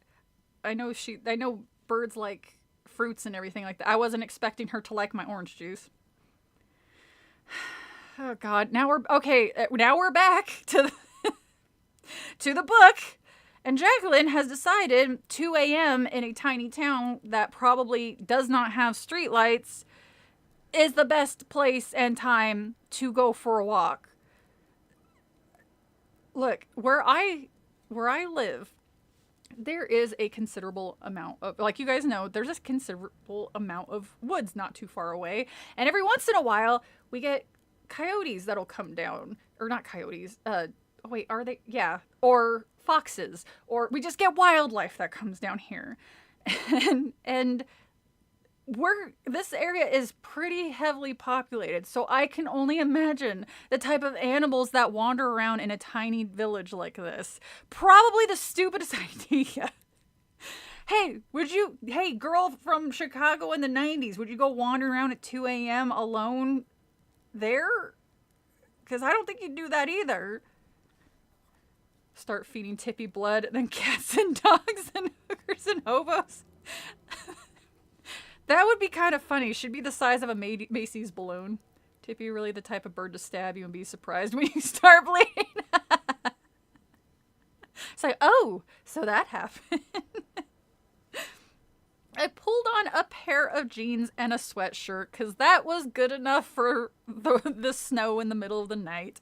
Then I crept downstairs, careful to not wake Aunt Greta, and found my parka and boots. Well, at least she's putting on boots and not like tennis shoes. Stepping out into the night, I silently closed the front door behind me. My eyes swept over the glittering snow of the small front yard. I made my way to the road, my breath steaming up in the wisps of fog. Wow, I murmured. Wow. The cold, fresh air felt so good on my face. The wind had stopped. The whole world seemed still and quiet. No cars, I realized. No horns honking. No bushes roaring past. Or buses, sorry. I was like, wait, what? No, no buses roaring past. No people laughing and shouting in the street. I'm all alone out here, I told myself. The whole world is mine. A long, frightening howl brought me out of my thoughts. I shivered and raised my eyes to the mountaintop. Was the white wolf howling up there? Did it howl like that every night? Why did the howls sound so human? I took a deep breath of cold air and held it. Then I began walking slowly along the road. My boots crunched on the hard, crusty snow. I passed a few houses and kept walking. I stopped as a shadow slid over my path. It's just going to be the snowman. She heard the sound of a wolf howl, relatively close, and she's still gonna go a-walking after midnight out in the moonlight so she can be mauled by wildlife. Did I? Oh, I did. Go walking after midnight out in the moonlight just like we used to do. Except Patsy Cline didn't get mauled by animals. That was just a song. God damn it, Jacqueline. I do like being outside in the middle of the night and snow. Oh, it's wonderful. It's phenomenal. It's just, it's not something I would do in a small village with no lights or like regular traffic or anything like that, because animals are going to be less afraid to go approach, including predators, like ones that that might think you look tasty, like your parka looks like a good napkin, not a napkin, the bib looks like a good bib after it snacks on your limbs. But yeah, it's if it's something that you feel safe for, and maybe like stick relatively close to where you are. But if you ever go on a vacation or overnight thing and manage to be able to go to like a cabin overnight, if you step outside, oh, it's so nice. We did that once when I was a kid, and I just remember I was a chicken shit when I was a kid, so I didn't go very far at night, but it was kind of cool. That, and I had older siblings that convinced us younger kids that Jason was in the woods, so we weren't gonna mess around with that.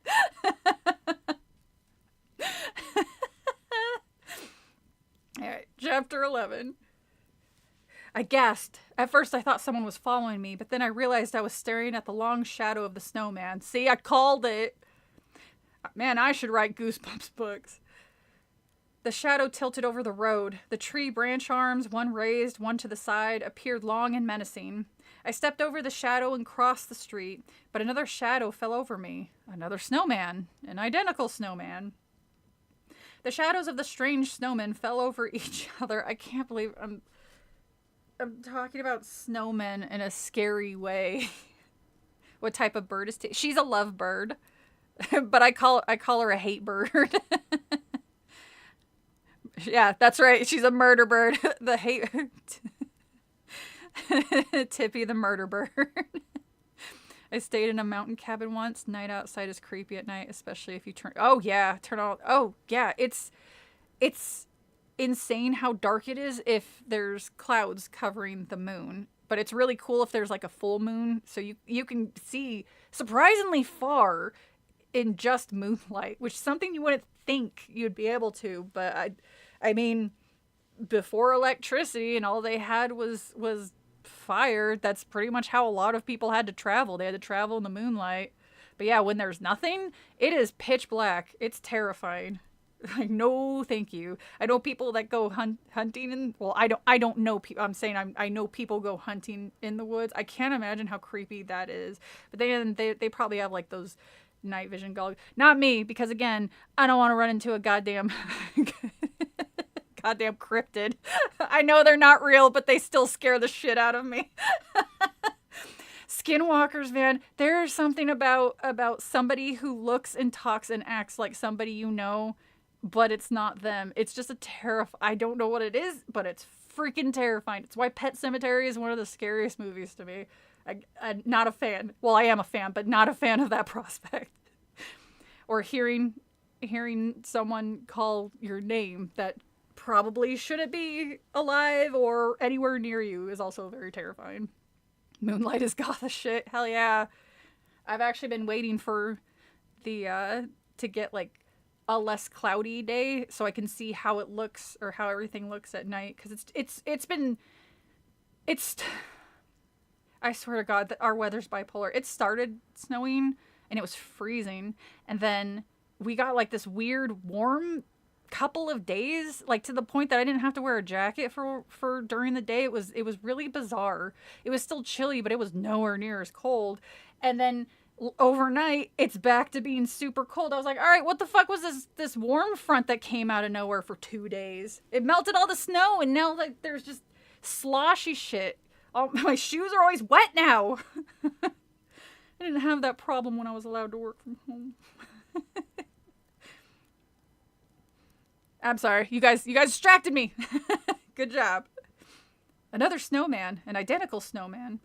The shadows of the strange snowmen fell over each other. I suddenly felt as if I were walking in a black and white world of shadowy heads, fluttering scars and stick-like arms, all saluting, all waving. Why were there so many of them? Why did the people of this village build them all alike? Another howl made me raise my eyes from the crisscrossing shadows over the snow. This howl sounded closer, and it definitely sounded human, which makes it even more that's far more terrifying to me, hearing a human howl over an animal howl, because at least an animal, you can kind of outsmart it, or at least figure out a way to, like, get away. Humans are a little bit harder to do. Those are a little bit more unpredictable. A chill ran down my back. I turned. Time to head home, I decided. She's braver than I was. I probably wouldn't have left the driveway. My heart was pounding now. The howl, so near, had really frightened me. I started to walk fast, swinging my arms as I walked, leaning into the gusting wind. But I stopped when I saw the scar-faced snowman in the driveway up ahead. And I gasped when it nodded its head at me. No! A low cry escaped my lips. You don't need to add all the O's, Earlstein. You could just say no. Because no implies that's how they're saying it. It nodded. The snowman nodded. Then the head rolled to the ground and cracked apart with a soft thud, and I realized the wind had made its head nod. The wind had blown the scarred head off the body. What am I doing out here? I asked myself. It's late and it's cold and it's weird, and some kind of creature nearby is howling its head off, which is all the more weird that you freaking showed up to begin with, or you went outside. Why? Take corpse paint selfies in the moonlight. Oh, okay. I gazed across the yard at the headless snowman. The head was shattered in a clump of white at the snowman's base, but the scarf had remained on top of the round body. It flapped in the gust of wind. I felt another shiver. I turned and ran towards home, ran through the blue and black shadows of snowmen. My boots crunched over the shadows as their waving arms... the shadows of their waving arms and their scarred heads. A snowman in each yard, snowmen lining the streets like night watchmen. And this walk was a bad idea, I thought. Feeling panic tighten in my chest. I want to be home now. I want to be back in the safety of my new home. The snowman waved its waved its three-fingered limbs at me, and sneered its cold, dark sneer as I ran past. And as I scrambled for home, the rhyme forced its way back into my mind. Now there's another thing you can do. How many times I have to recite this damn rhyme? When the snow blows cold or blows wild and the day grows old, beware the snowman, my child, beware the snowman. He brings the cold. My house came into view down the... Goddamn, how far did she walk? Down the road. I sucked in a deep breath and ran harder. The old rhyme had been haunting me ever since I arrived in the village. The old rhyme had followed me from my childhood, followed me to my strange new home. Why am I suddenly remembering it today? What was it trying to tell me? Why had the cold words returned after being forgotten for so many years? I had to find the rest of it. I had to find the second verse of the poem. An eerie howl rising up like an ambulance siren sounded so close behind me I spun around. I searched the road and the frozen yards. No one there. No wolf, no human. Another howl sounded even closer. Was that someone following me? My hands held over my ears to keep out frightening sounds. And I flew over the snow, flew the rest of the way home. I grew wings. I reached the narrow front door as another loud howl sent shivers down my body. Closer, it's so close, I realized someone is following me. I grabbed the doorknob, wow, twisted it, pushed. No, the door won't budge. I twisted again, this way, the other way, pushed the door, pulled it, locked. I had locked myself out. God damn it, Jacqueline. You are just coming up with all types of great ideas, let me tell you. Chapter 12. Another frightening howl, so close, from the side of my house. My whole body trembled, panic tightened in my throat. I stumbled back from the front door and saw that the front window, the only window on this side of the house, was open a crack. Snow streaked the window panes and clumped on the windowsill. Hey, you already said, you already used that descriptive when you first talked about the house, R.L. Stein. That's cheating. I stared at the tiny opening at the window bottom. Then I sucked in a deep breath and hurtled to the window.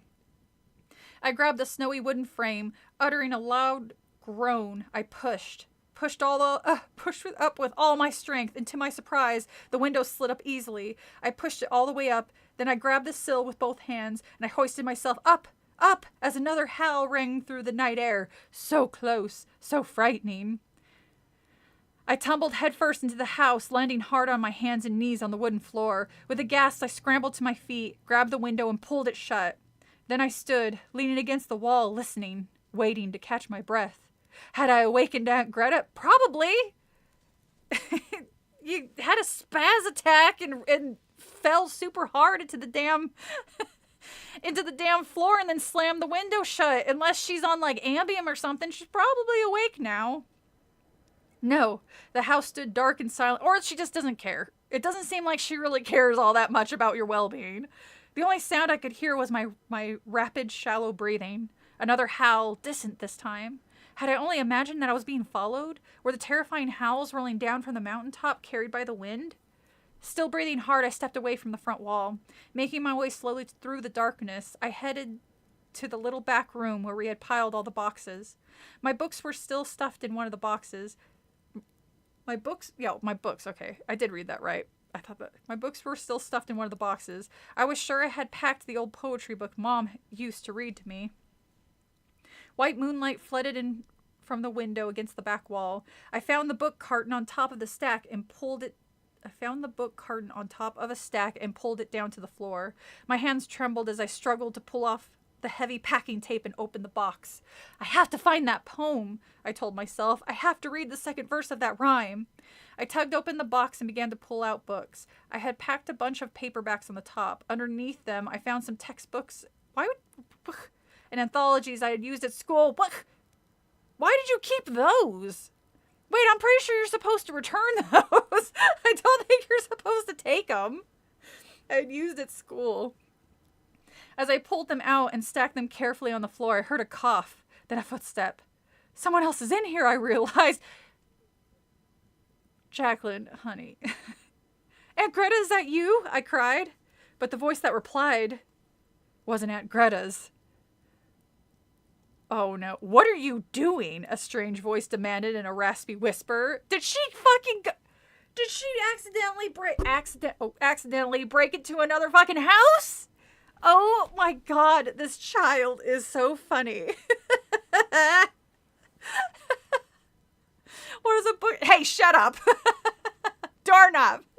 Hey, I caught myself. I visit Pine. It wasn't scary, but there were a lot of elks. I would love to see elk.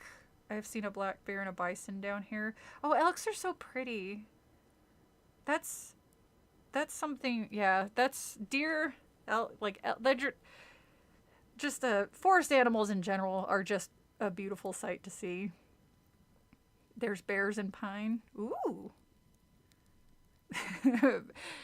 Bears are a little spooky. Like, I'm far from being a forest person or a woodsman, but I have occasionally seen them from far away and knew, I was like, okay, I am what is it? I can't, downwind, upwind. I can't remember which the term is. Like they can't smell me, whatever that is. I'm sorry. It's been a long week with very little sleep.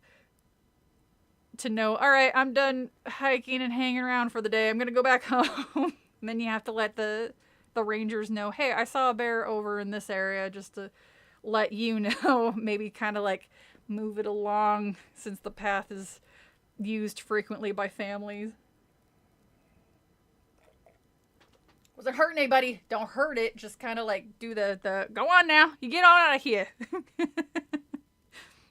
Do the Denim Dan thing. Get.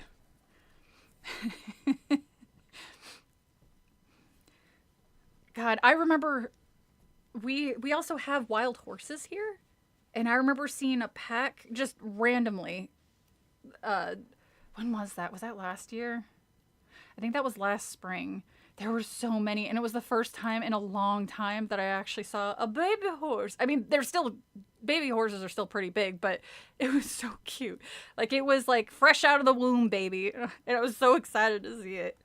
God,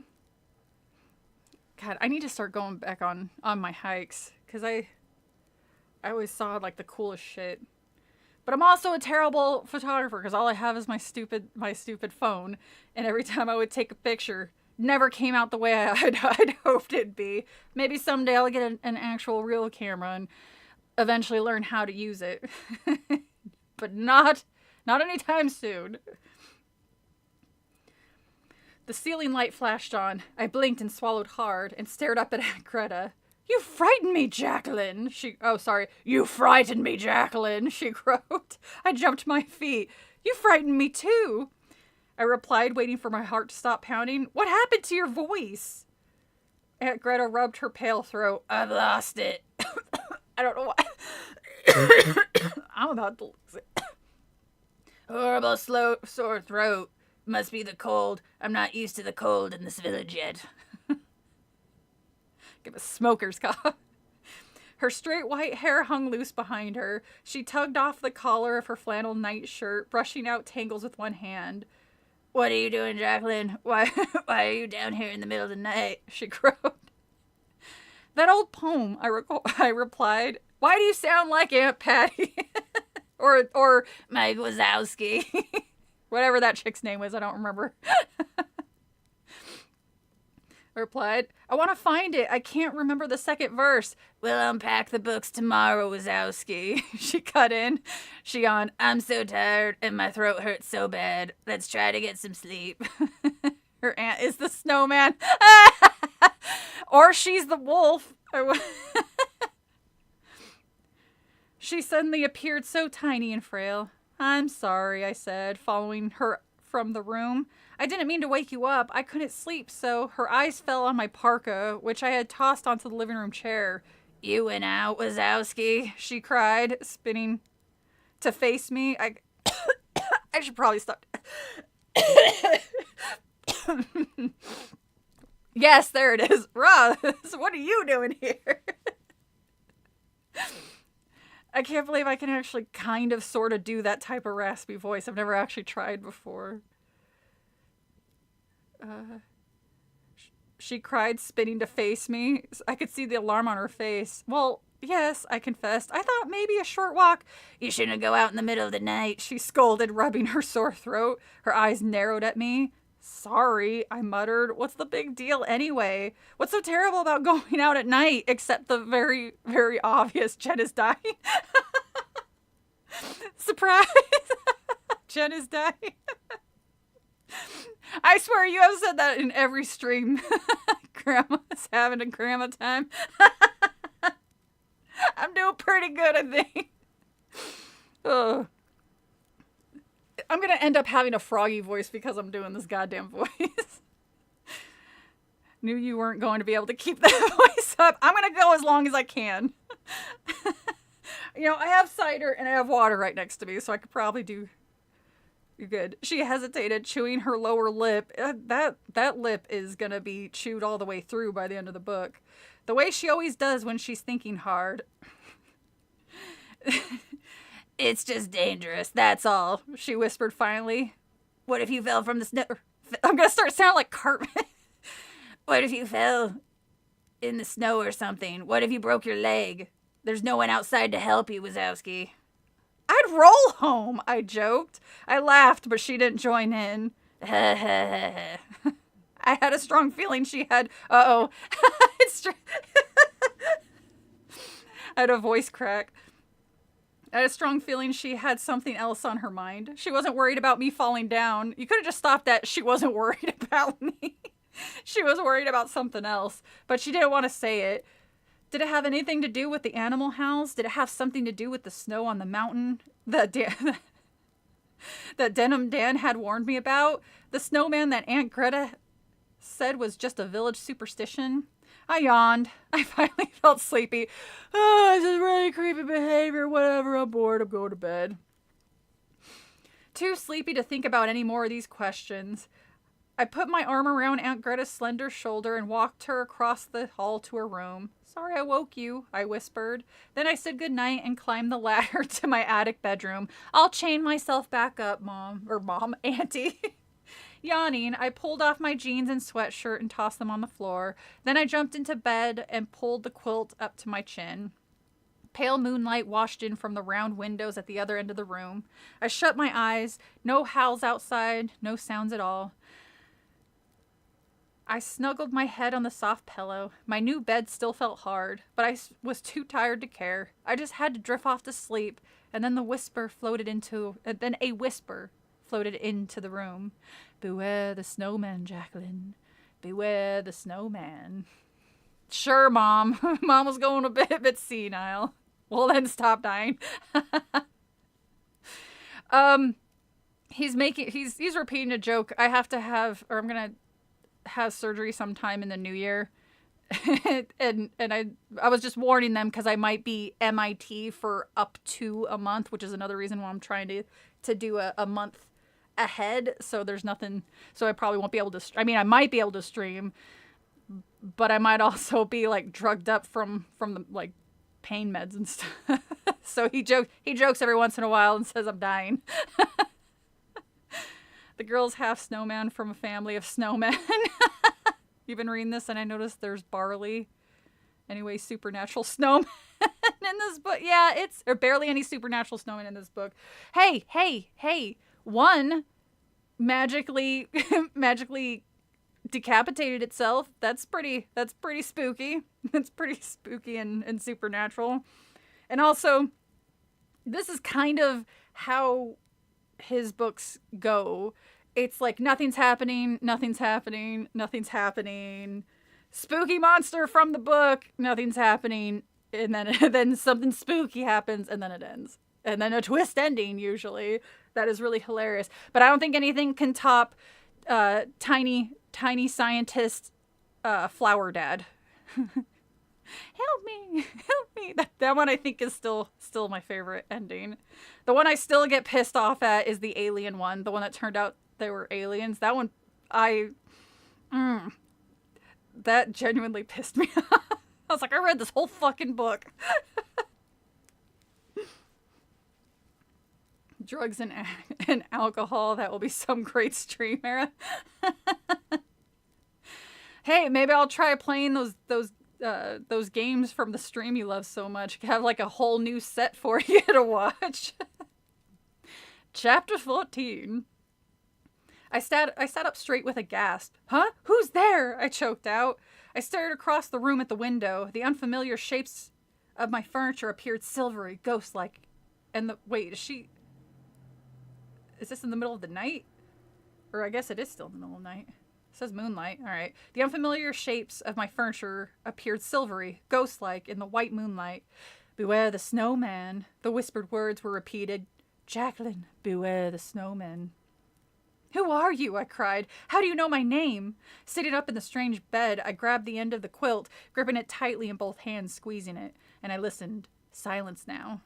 Who are you? My cry was so tiny and shrill. Silence. Who are you? Silence. I don't know how long I sat there waiting for a reply, but after a while I somehow drifted off to sleep. I mean, yawn, just some creatures in my room repeating a creepy sentence and somehow knows my name. Yawn. Boring. Gem. I could rewatch that Firewatch case. Poor pure Gem. I should rewatch it. How many times have you watched that stream already? That is like your all-time favorite one that you seem to mention every once in a while that you just adore. The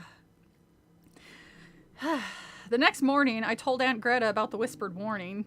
She sipped her coffee before replying. She reached across the table and squeezed my hand. My voice is better now, because Jen can't do that voice, because I might end up accidentally blowing my voice out. I had bad dreams, too, last night, she said, still whispering because of her sore throat, but it's fine. I'm just going to do this. Dream, I replied. Do you think it was a dream? Aunt Greta nodded and took another long sip of coffee. Of course, she croaked. I spent the day helping my aunt unpack the boxes and arrange our new house. I searched every box for the poetry book, but I couldn't find it. The aunt stole it, and the aunt hid it. I didn't realize how much stuff we brought from the apartment in Chicago. Such a small house. It was really a struggle to find a place for everything. Hire me. I will 100% be able to find a spot for everything for your place. Yeah, I had 4 people. Oh no! Die this year. You're not allowed to die off. I will try. How many views are there? All mine. That's so funny. Oh, Artie. You truly are a gem.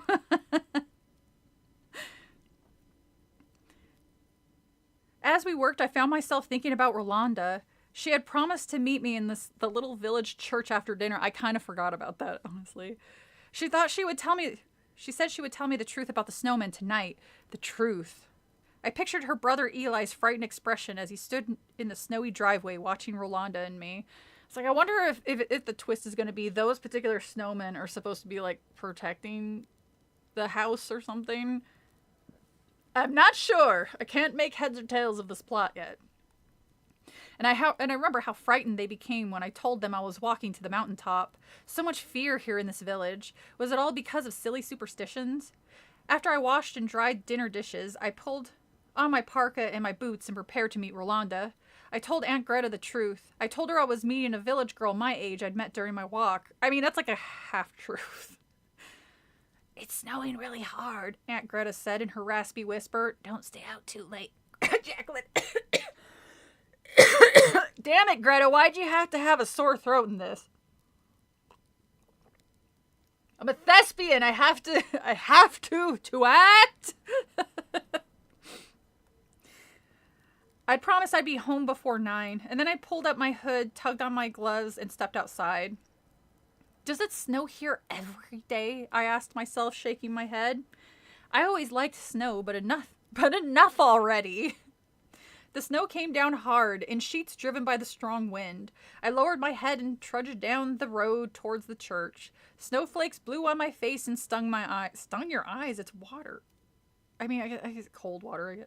I could barely see. What a blizzard! I wondered if Rolanda would show up.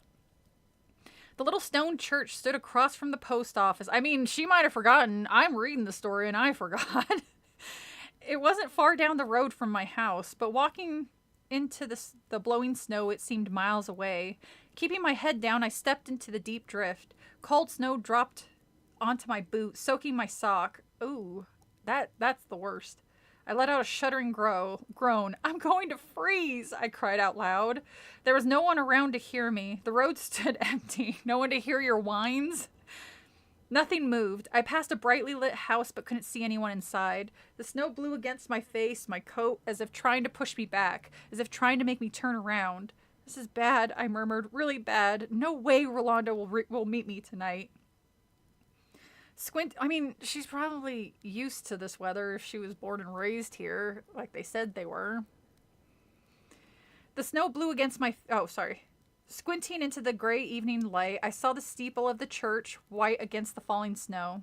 I hope it's open, I said aloud. Ducking my head, I ran across the road and thudded into something hard and very cold. Evil black eyes glared into mine, and I started to scream. You started to scream.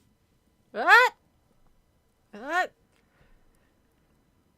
It's almost 11. The soup is ready. Now let it cool and have it frozen. That almost sounded like a rhyme. It sounded really close. Chapter 15. A second later, hands jerked me away, and a voice cried, Jacqueline, what's wrong? My scream caught in my throat, and I stumbled back. My boots slipped in the slick, wet snow. I turned to see Rolanda, tugging at my coat sleeve. I saw you run right into that snowman, she said. But why did you scream? What are you, a fucking puss? Huh? You guys acted all scared and like tight-lipped about the snowman, and now you're just kind of being like jerky towards them. You're the one who made me scared of them to begin with. I'm very poetic. I sputtered. I squinted through the falling snow at the snowman, at his dark eyes, and at the scar down his round face. I just freaked, I stammered. I scolded myself for acting so stupid. Now Rolanda must think I'm a real jerk, I thought unhappily. What's wrong with me anyway? Screaming because I bumped into a snowman? I would like to think that Jacqueline is just standing there staring at Rolanda while she's having this inner monologue. So it's just, she just sees Jacqueline just staring like this. Like fucking, it's like, are you having a stroke? What's happening right now? Why did someone build a snowman like that in front of the church, I asked. How dare they build snowmen when it's snowing everywhere? Rolanda didn't reply. Why? It's just you two. You can talk now. Her dark eyes peered into mine. Are you okay? She asked. I nodded. Yeah, fine. Let's get out of the snow. I took one glance at the sneering snowman. Then I followed Rolanda to the wooden door on the side of the small church. We stepped inside and stamped the snow off of our boots with the straw mat. Does it ever stop snowing here? I grumbled, pulling back my hood and unzipping my parka. You are from Chicago. That place is famous for like its crazy amount of snow it gets. So I learned, okay, so I'm no expert of Chicago. This is just all shit I learned when I went down there back in October. It snows and is so cold down there. They actually have like underground walking areas, so you won't have to walk topside. That's how fucking cold and how much snow Chicago gets. And she's like, ugh, snow, when is this gonna stop? Lady, I was there for a week and I apparently learned more than this child who apparently was born and raised in Chicago.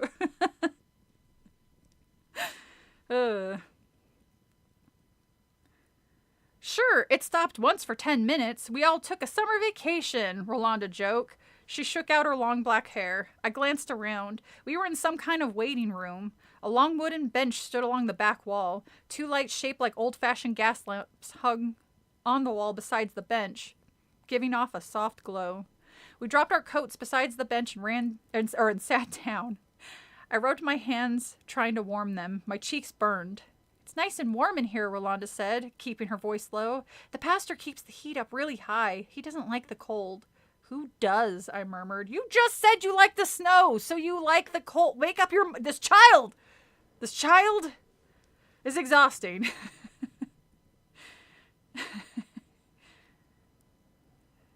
Chicago is way too cold. I love the cold, but I wouldn't survive that sort. Yeah, yeah. Minus 40 degrees Celsius and God damn. Chicago becomes Skyrim in December and January and February. Yeah, part of me wanted to be there during wintertime, and I mentioned that to my cousin, and he goes, "No, you don't. You do not want to be here. You do not want to be here in wintertime." He's like, "You think it's bad where you are? It's worse."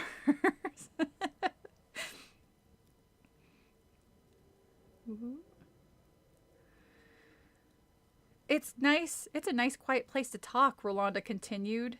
Especially to talk about things that are kind of scary. Scary, I replied. She glanced around the small, white-walled room. She suddenly seemed tense, uncomfortable. Did your aunt tell you anything about this village? Rolanda whispered. Anything about the history? I had to lean closer to hear her. She was whispering so softly. Why was she so nervous? Again, she's just back at staring. Why is she so nervous? I wondered. We're the only ones in this entire church. I mean, the pastor's probably there, hanging out somewhere. Wow. I just realized. Well, maybe it's just because the way the light hit. So not today. Yesterday, I was holding one of the kids. And this child is nonverbal autistic, and they're very sensitive to loud sounds. I was holding them. They were playing with they had a very specific toy that they like to play with. And there was a very loud noise of a backup. I don't know why this fucking backup generator decided to turn on right then and there, but we were a little too close to it. It was very loud and scared this poor baby. And this poor baby reacted the way I probably would have reacted the same way if I'm being honest. And this child, like, Hulk smashed my face multiple times, and they had the toy in their hand, so I got smacked in the face. I swear to God, and this year I have had 2 black eyes. Before, I could not tell you if I'd even had a black eye before. I swear to God, people. I am always covered in cuts and bruises. Like, I have a cut on my nose because my bird bit me. I swear to God, people who see me probably think I'm in a super abusive relationship. I was like, nope, I work with children, I have animals, and I am clumsy. Are you sure it wasn't Tippy? I wouldn't be surprised. So yeah, I didn't realize until the light hit that they're darker than well, shit, because, like, it got me right here. They got me right, like, they hit me right here, and I can feel, like, the little bumps on the top of my head. But, man, it was like, that kid could hit. But it probably helped because they had a plastic Little Tikes airplane in their hand. That's probably what did most of the damage. It was like, so long as it didn't break my nose or like, my eye socket or anything, but... yeah, it was not great. I kind of wish my coworker was a little bit faster on the uptake there to help me, because I had to very slowly get punched in the face, very slowly lower the kid down. I was like, all right. Have you ever fell out of a shower and face smashed into a toilet bowl? No, thank God, because I think that would probably kill me. Is that something that happened to you? Oh. Jesus. I have stumbled backwards and hit my head. What was that last? I think that was right before I went to Chicago, where I fell backwards and hit my head on the corner of the old grandpa chair that I have, and did not realize it had started bleeding because my hair was wet until I walked into the bathroom to dry off my hair, and I looked like Carrie after the pig's blood. It was pretty scary. Aren't children such a joy? I mean, that kid was really sweet. Like, it's just the stupid. I don't know what the lights weren't. There was nothing wrong with the lights. I even asked later. I was like, hey, who set me up for this shit? Because I know we had no reason for the backup. That weird. I think that's what that is anyway. But it starts up and it's like a goddamn airplane. It's so freaking loud, and I don't know why it's so close to the kids' play area. I kind of feel like maybe they should have moved that in a different spot. You had a swollen brimmed cheekbone for... Oh my god. They asked if you were being battered at. Oh. Oh. That sounds awful. Good god, man.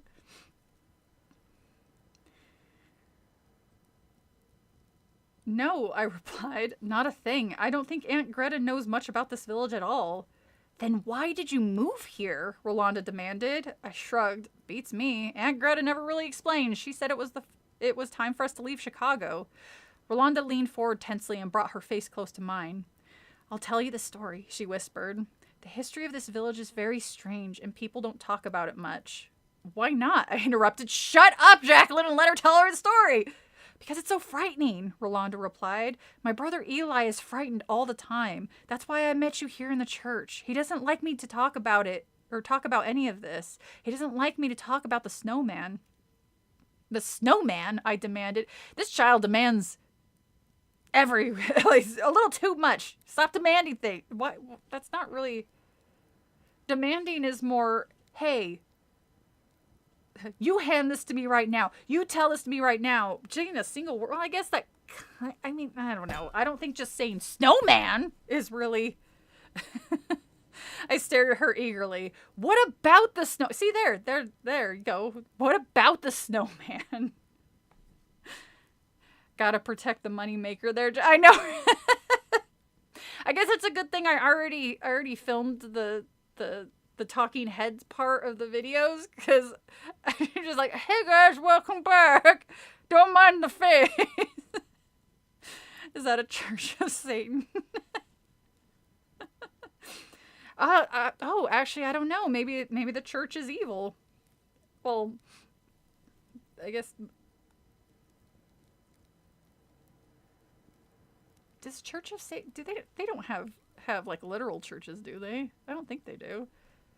I don't know enough about the Church of Satan to go either way there.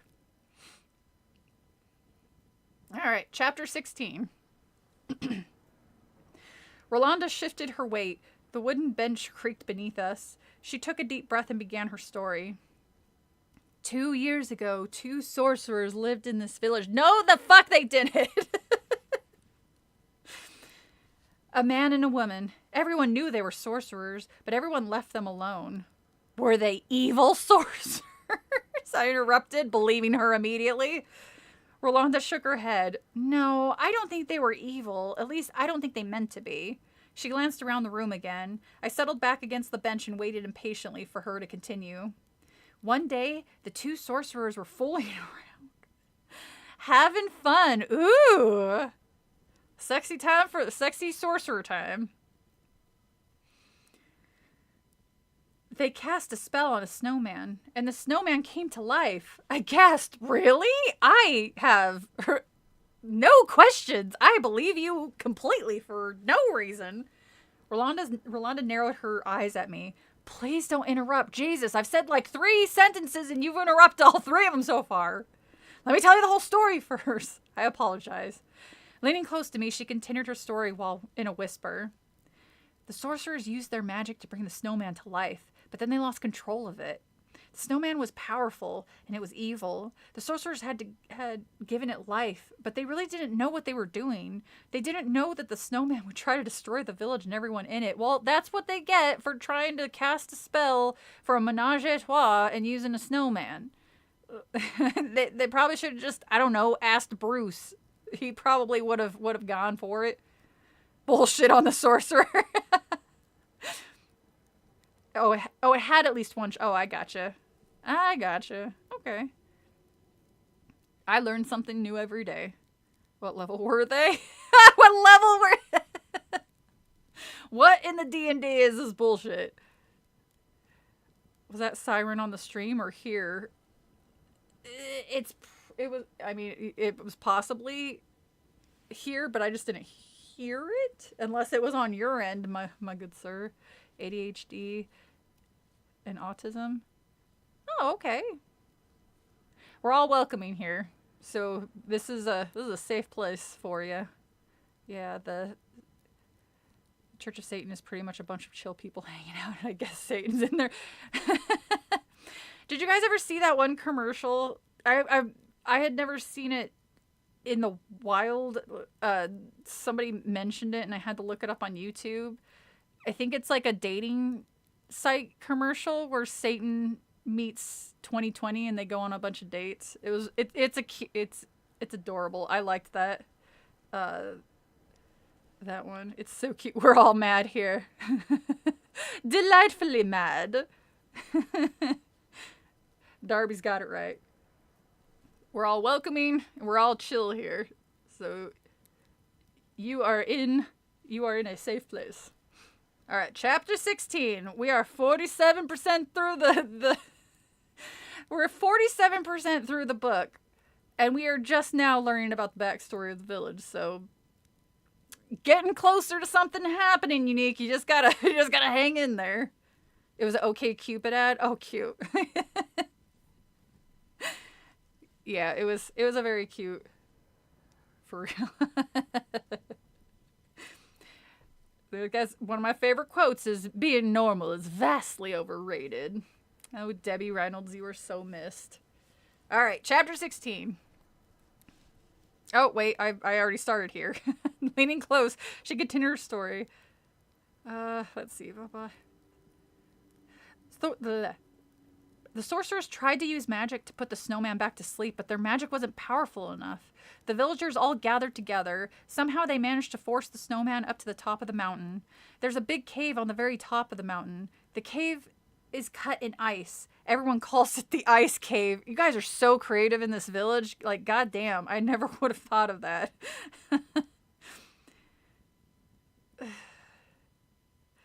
The villagers chased the evil snowman into the ice cave.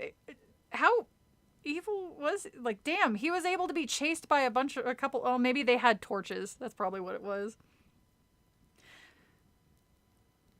The villagers chased the evil snowman into the ice cave. Then most people moved away from the village. Well, why is he staying there? It doesn't say anything about them locking him in there. Few people wanted to stay, knowing that the evil creature was alive on top of the mountain. So most people left, Rolanda continued. She whispered so softly I could barely hear her. The two sorcerers probably left too. Really? They just washed their hands of the mess they created. They're like, well, it's time to be hitting the old dusty trail. Our bad. Next time we won't make a snowman that we were totally not making for fuck reasons. That's not what we were doing. We were just trying to try out our magic. Are we sure it's not a Frankenstein plagiarism? I mean, some of these seem to be kind of close to other works. Only very kid-friendly. They left. God. Oh. They didn't leave. You know who I bet it is? It just clicked in my head who I think it is. I think it's the Wolfbane and Denim Dan. I think those are the original sorcerers. Calling it now. They actually were like, well, shit, we can't just leave it. And then after like a few hundred years, they're like, you want to get into some real weird shit, honey? I'm going to turn into a wolf. Oh shit, a kid's here. That's probably what they were really pissed about. Some kid interrupted their weird shit.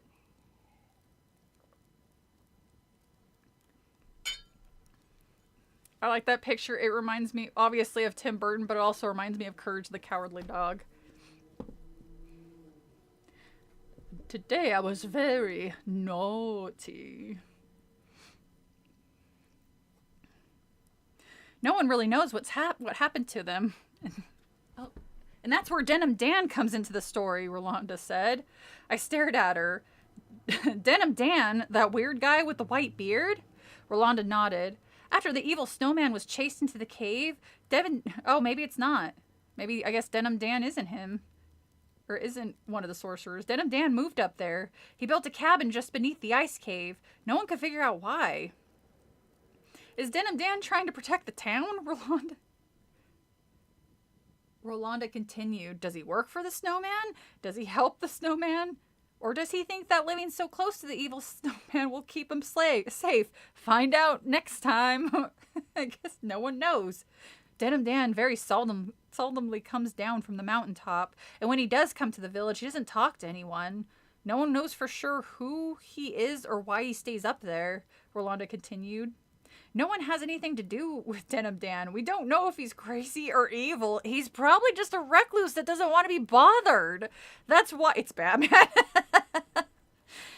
That's why he built a goddamn cabin on the side of a mountain, like near nobody except a tiny village of like 30 people. It's kind of obvious he just doesn't want people around him. Same goosebump, Tom. They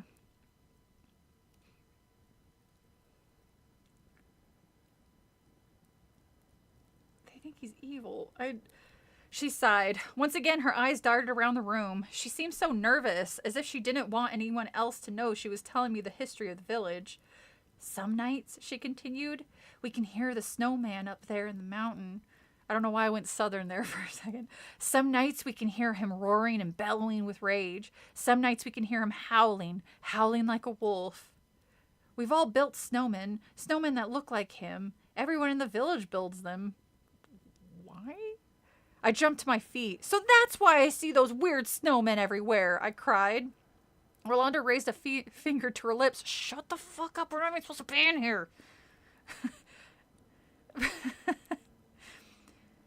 She motioned for me to sit back down. I dropped back onto the bench. Why do you build the snowmen? I demanded again. Why are there one in just about every single yard?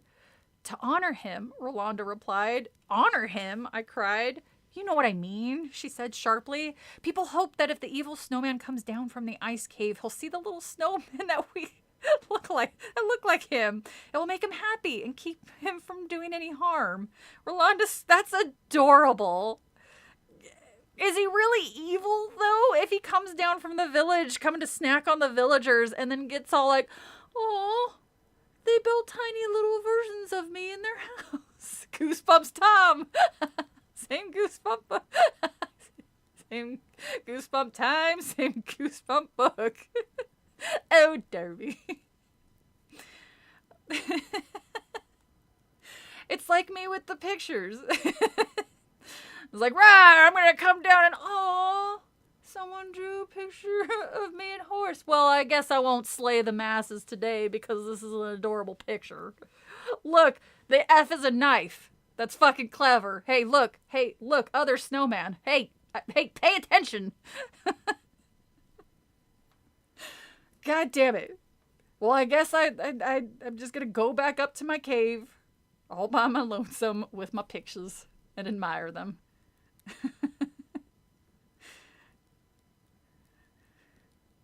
Again, that's adorable. Rolanda squeezed my hand. Her dark eyes burned into mine.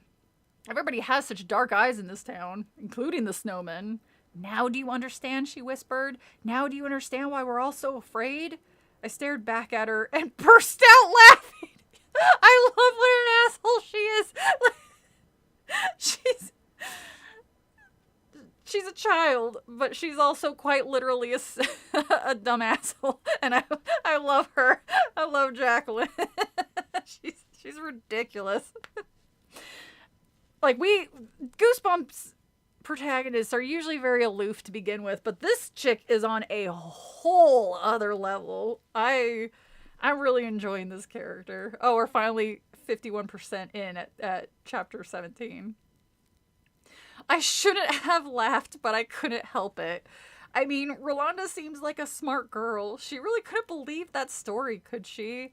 It's a joke, I decided. A story the villagers tell to scare people who move here.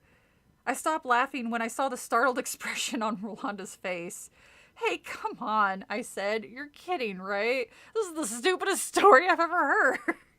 She shook her head solemnly. Her dark eyes glowed in the dim light. Such serious eyes. I want to see how this snowman moves. Like, how does he like waddle like penguins? Or does like he propel forward like he's on like a sled or something? I'm very interested to know how this snowman gets around. It's a joke, I decided. Oh, sorry.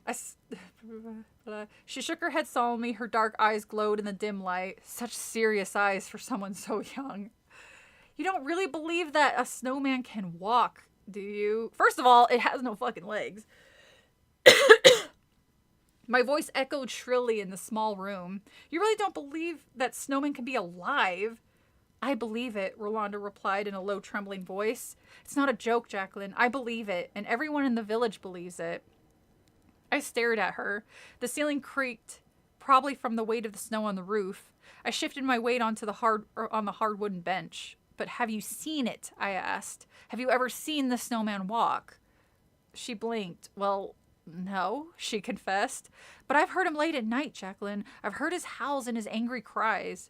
She climbed to her feet. I won't go close enough to see him. I'm too afraid, she said. I won't go up the ice cave. No one will. But Rolanda, I started. Then I stopped. Her chin trembled. I could see the fear in her eyes. Just talking about the snowman had frightened her. I wanted to tell her that that story couldn't be true. That I wanted to tell her that it sounded like silly superstition. A fairy tale. I mean, even for a fairy tale, it's kind of stupid. But I didn't want to insult her. She might be my only friend here, I thought. I stood up and pulled on my coat, and then the two of us made our way out of the church. The snow had stopped, but the gusting wind blew down from the mountain. God, that's the worst. Cold wind is just, ugh. The wind made the fresh snow swirl and dance at our boots. I pulled my hood over my hair and lowered my head into the wind. No way I could ever believe such a wild story, I thought. Why doesn't Rolanda see how strange this is? Because she was born and raised in it. She does not know anything else, my dude. We made our way up the road, our boots sinking into the powdery fresh snow. We didn't talk. Our voices wouldn't carry over the loud rush of wind anyway. I walked Rolanda home. We stopped at the bottom of her snow-covered driveway. Thanks for telling me about the snowman, I said. I guess. Her eyes locked on mine. You had to be told, she said solemnly, and then she added, You've got to believe me, Jacqueline. It's true, all of it. I didn't reply. I said goodnight, and then I turned and leaned into the wind, heading for my house. I was nearly there when I heard the sound over the roaring wind, a heavy thud, thud, thud, coming up rapidly behind me. Oh, so maybe it jumps. It does like a little jump thing. You think the sorcerers were at first making the frost atronach from their I've never seen that word before. I'm sure I've heard it, but I've never seen it spelled out. For their poly relationship, but things went to shit and ended up with a snowman. Maybe they were trying to go for. There's a Hallmark movie about a hot snowman, like not hot as like he's an attractive snowman. So maybe that's what they were going for instead of just like the round like 3-section snowman with the carrot stick nose. But yeah, they did say they were fooling around. Maybe they probably should have used a different descriptive there, considering when you hear somebody, oh, you and so and so were fooling around. That's usually implying something else. Hot Frosty. Yes, thank you, Adam. You know, I kind of want to watch that, but at the same time, I don't know. The last time I watched a Hallmark movie, I ranted about it to you guys for like 20 minutes of the stream. So I don't know if I want to do that to you again. It's just a Jack Frost prequel. Oh. Which Jack Frost, because remember, there's the Michael Keaton one, and then there's the horror movie, which I guess doesn't narrow it down because they're both terrifying. Chapter 18. I froze. For a moment, I thought it was my imagination. I pictured an enormous evil snowman as tall as the house lumbering after me. No, I murmured, and spun around. I saw Rolanda's brother, Eli, running up to me. His heavy work boots thudded over the snow. His sheepskin coat was open, flapping as he ran. Eli, it's late, I cried. What are you doing out here? He didn't reply, breathing heavy, his chest heaving up and down under his sweater. He eyed me suspiciously. She told you, didn't she? He demanded breathlessly. Huh? We moved behind a wide tree out of the wind. Eli, what's your problem? I demanded yet again. Rolanda told you, didn't she? He repeated. She told you about the snowman. He pointed towards the mountain top. Well, yeah, I replied. A clump of snow dropped from the tree onto the front of my parka. I brushed it away. Eli, it's freezing out here. Zip up your coat, I scolded. Rolanda doesn't know one thing, Eli continued, still breathing hard. She doesn't know what I saw. I saw the snowman. I stared at him. You saw the snowman. You saw a living snowman. Eli nodded. Yes, I saw him, but that's not the scary part. Eli, what is the scary part? He stared at me. The wind ruffled his dark hair, but his eyes remained steady, hard. What's the scary part? I repeated. The scary part, Eli replied, is that the snowman saw me. The wind howled around the tree. I dragged Eli into the side of the nearest house. She keeps dragging this poor child all over the place. We pressed against the wall, shivering, until he finally zipped up his coat. Eli, the story isn't real, I insisted. I really don't think. Just let me tell you what happened, he pleaded. Then you can decide if it's real or not. He shivered again. It saw me, Jacqueline. The snowman stared at me. It saw me. It knows who I am. It knows that I saw it, and it knows why I'm so afraid of it. But Eli, I started. He raised a gloved hand to silence me. Wait, please. He took a deep breath. It happened a few weeks ago. My two friends and I, we climbed up the mountain. We wanted to see the ice cave, so we sneaked around Denim Dan's cabin. I don't get it, I said. What does Denim Dan have to do with it?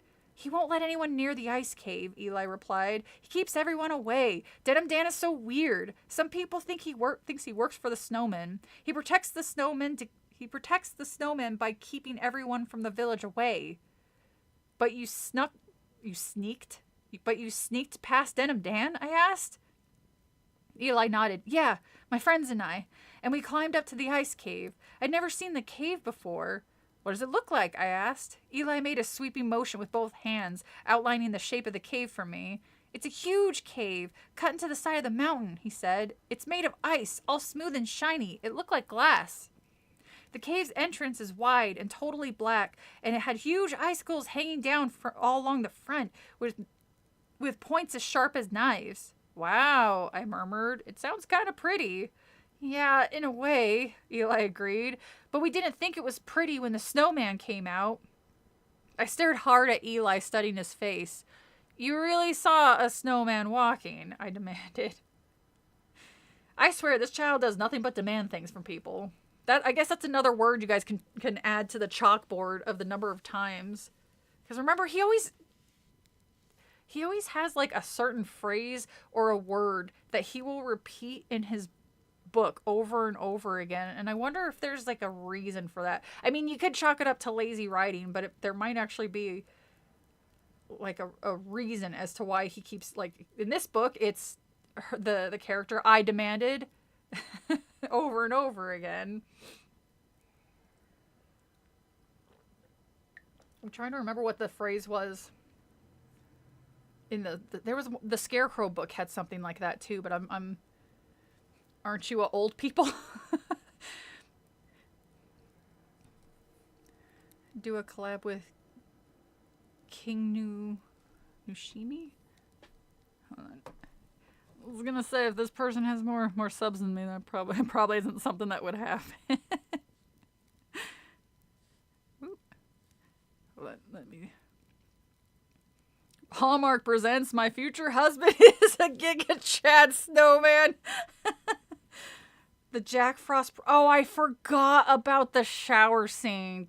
Ugh, that movie sucks so bad. King Nushimi. Yeah, there's no way. That guy has got 50k subscribers. Wait, Creepshow had a holiday special? How the hell did I miss that? Yeah, maybe maybe it's just a thing where I was like, I don't think anybody, unless they're like around the same type of subscriber count as me, I don't think it would probably be something that would be lost in the. And I've always felt like weird about it because I don't want the person to think that I'm trying to use them to like catapult like my subscriber. Yeah, you know what I mean? It's like that's usually why I tend to aren't you old people? Hey! Oh yeah, that's right. I'm 50 years old. Goddamn, Sonny. I gotta work on my old person voice. Alright, where did I leave off?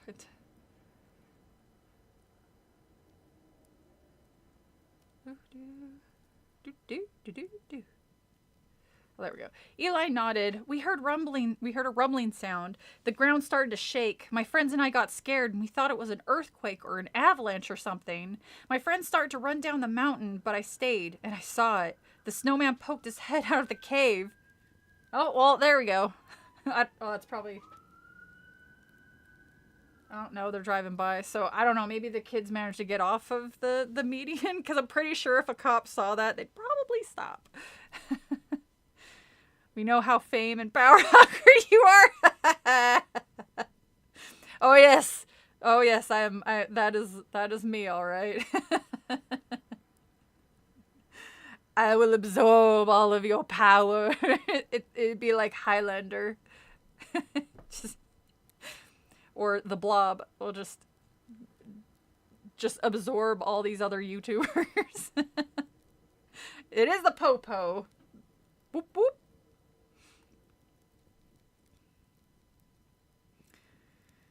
He was as big as a grizzly bear, and he had a scar cut deep into his face. His eyes searched around, and then he stopped on me, and his mouth opened in an angry roar. Eli took a deep breath, then he started again. The snowman probably slid out of the cave. The ground shook. It really did. Snow blew all over the place. The snowman stared at me and he roared again. He was probably yelling at you to get off his goddamn property, and these goddamn village kids just keep coming up here and fucking with my stuff. The last time one of you shitty kids came up here, you broke my part of my ice door, and I haven't been able to replace it because who the hell can make a square ice door nowadays without any type of special tools? Fucking kids. I ran past... Oh. And he roared, and I took off, Eli continued. I ran past Denim Dan's cabin all the way down the mountain, and I never looked back. What about your friends, I asked. Oh, they probably got eaten or something. They were waiting for me down at the bottom, Eli replied. We just went to our houses, and we never talked about it. Why not? I demanded.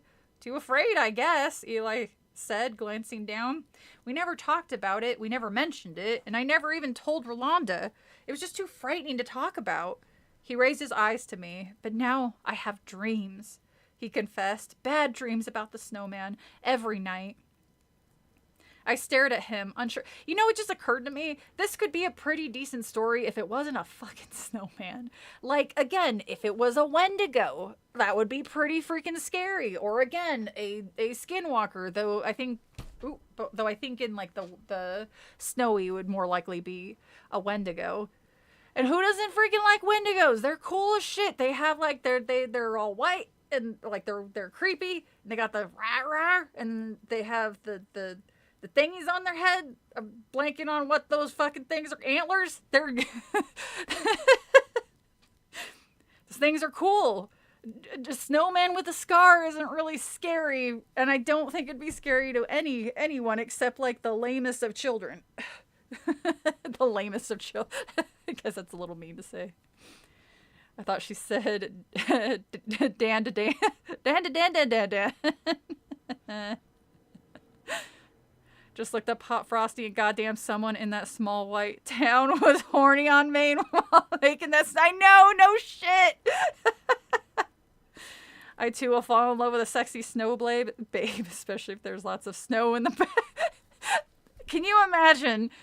Because the whole premise is that she has like somehow has a magic scarf. which raises all kinds of questions. Where like she puts it on him and he turns human. She goes, "Oh wait, hold on."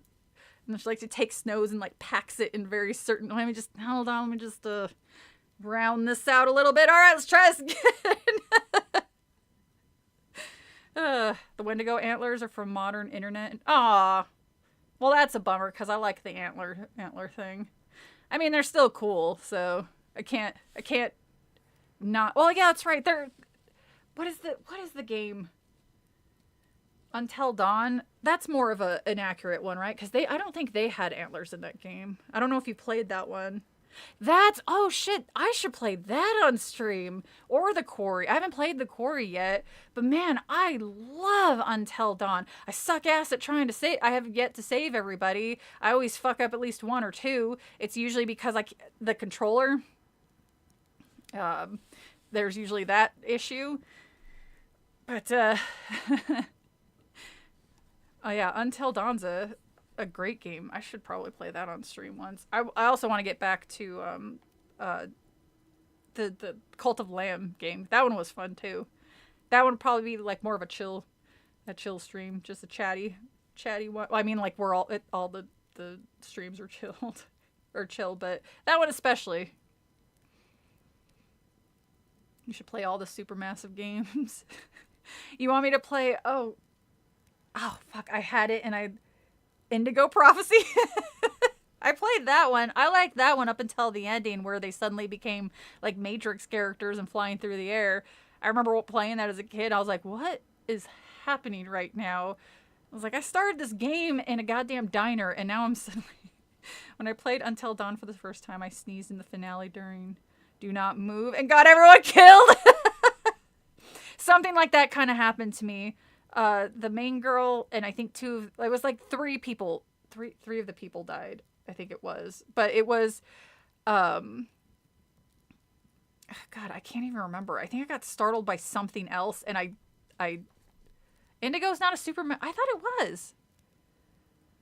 It's very, it's very similar to it. Are they the ones who did the rain, Heavy Rain? Are they the ones who did Heavy Rain? Sorry, I'm trying to remember. I could have sworn Indigo Prophecies was one of them. That's crazy. I'm definitely misremembering something then. It's a David Cage game. Oh. He thought he saw Detroit becoming... I've also heard that game's pretty good. Is that game any good? Find it interesting, a movie involving a parakeet eating various street characters. What? What is that movie? I'll watch a movie about a parakeet eating street creatures. Heavy Rain is Devin. Oh, okay. That's what I'm confusing. I'm confusing those two like games with those things with the Supermass. I see. Okay. I see where I screwed up on the split. All right.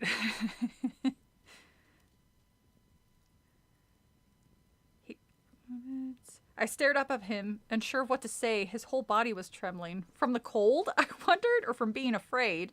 He gazed back up at me, waiting for me to say something. Eli, you didn't tell Rolanda about this? Why are you telling me? Am I supposed to care? So you will believe the story, he replied solemnly. You're new, Jacqueline. You probably think it's all silly, but you have to stay away from the ice cave. You didn't believe my sister.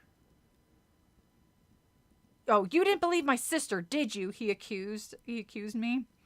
You didn't believe her story. Well, I hesitated. That's why I waited for you, he explained. I waited to tell my story.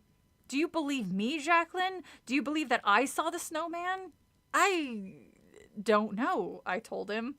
The wind swirled around the wall of the house. I felt my nose and cheeks. My whole face was numb. I gotta get home, I said. Eli grabbed my parka sleeve. Jacqueline, don't go up to the ice cave, he pleaded. Please believe my story. It's true. I pulled my arm away, and then I started to jog over to the snow toward my house. Go home, Eli, I called back. Go home before you freeze. I jogged all the way home. It felt good to run and not think about anything. Running in the cold sucks, though. When you like suck the air in through your mouth, it freaking hurts. Detroit can be enjoyable if you try and ignore its poorly written themes. Yeah. All right. I'll try to remember that. Mr. Krabs is in Detroit Become Human? Give my transmission. See, you're picking up what I'm putting down. Jogging on fresh, powdery snow was difficult. My boots kept slipping on the slick, hard surface underneath. By the time I reached home, my legs ached. Breathing hard, I pushed open the front door. To my surprise, the house was totally dark. I pulled off a glove and squinted at my wristwatch. Only 9 o'clock? Damn, this 12-year-old has a later curfew than I do as an adult. I'm usually in bed by then during the weekday. Did Aunt Greta go to bed so early? She usually stays up until midnight. She's also sick. I clicked on the ceiling fan and glanced around the small living room. A magazine lay open on the couch. Nothing else was out of place. Leaning against the front door, I pulled off my wet boots and stood them in the corner. Then I tugged off my parka and dropped it on the couch. Don't put your wet-ass parka on the couch, you psycho! My eyes stopped at the door to Aunt Greta's bedroom. The door stood open, darkness beyond the door. I quickly made my way across the room and peeked into my aunt's bedroom. Aunt Greta? I called softly. No reply. I stepped into the room. Aunt Greta, are you in here? I fumbled at the lamp on her dresser and finally managed to click it on. How many times are you going to say... She's not in! Jesus! Dark Pictures Anthology Season 1? Oh. Interesting. I'm gonna have to look at those other ones look up those other ones. No, not in her room. Aunt Greta, are you home? I called loudly. I headed out of her room. Oh! I cried when I stepped in something. Something cold and wet soaked through my sock. I lowered my gaze to see a wide puddle of cold water on the bedroom floor. How did that get there? Oh no! Aunt Greta melted! I suddenly felt worried. Aunt Greta? I called, hurrying back to the living room. Where are you? Chapter 20. Oh yeah, I just kept reading. I read through chapter 19. Whew. Alright, now we're only 60% in. I pretend that Garbo doesn't exist, which is meh. Oh yeah, the casting of Frank Stone. I vaguely remember that one. And I also vaguely remember people not being too thrilled with it.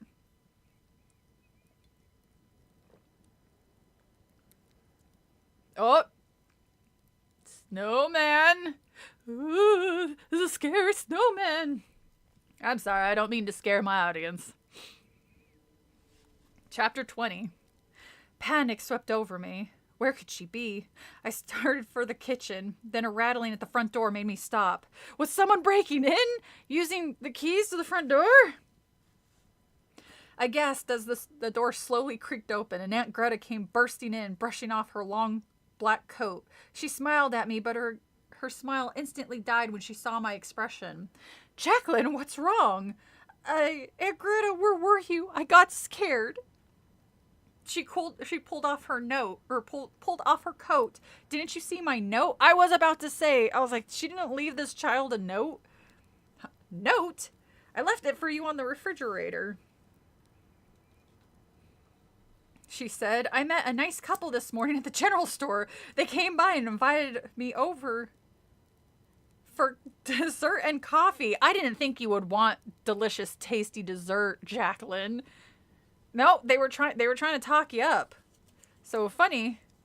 I actually have like one of you can't really see it. I'm gonna get it tattooed eventually. It is a little note on the back of my dad's business card that he left for me. I know it's kind of hard to see, but it says, "Hi, honey." It was one of the last things, or one of the last notes he ever left me. And I eventually want to get it tattooed. I also want to get one for my grandmother too. I just can't decide on which one or which note that I have of hers that I want to use. There are two of them. That's right. There's a sequel. And I do remember the Grinch one too. Ugh. That one looks probably about as good as Blood and Honey. And they're also doing a Steamboat Willie horror movie too. Man, they jumped on that. It's getting late here, so I'm heading to bed. Oh, well, thank you so much for dropping by. Of course, I'm always so happy when you guys drop by, and I'm sorry you're falling asleep. Where are you gonna tattoo it? I was thinking here. Like along the side here. Just so I can see it when I'm, like writing her on the computer. That type of thing. Alright. This child. Oh, that's nice. I choked out, my heart still pounding in my chest.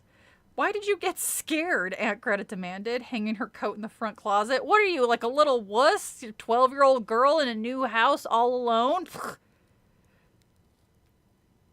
How come R.L. Stein influenced all 14? Get grandma's pasta sauce recipe.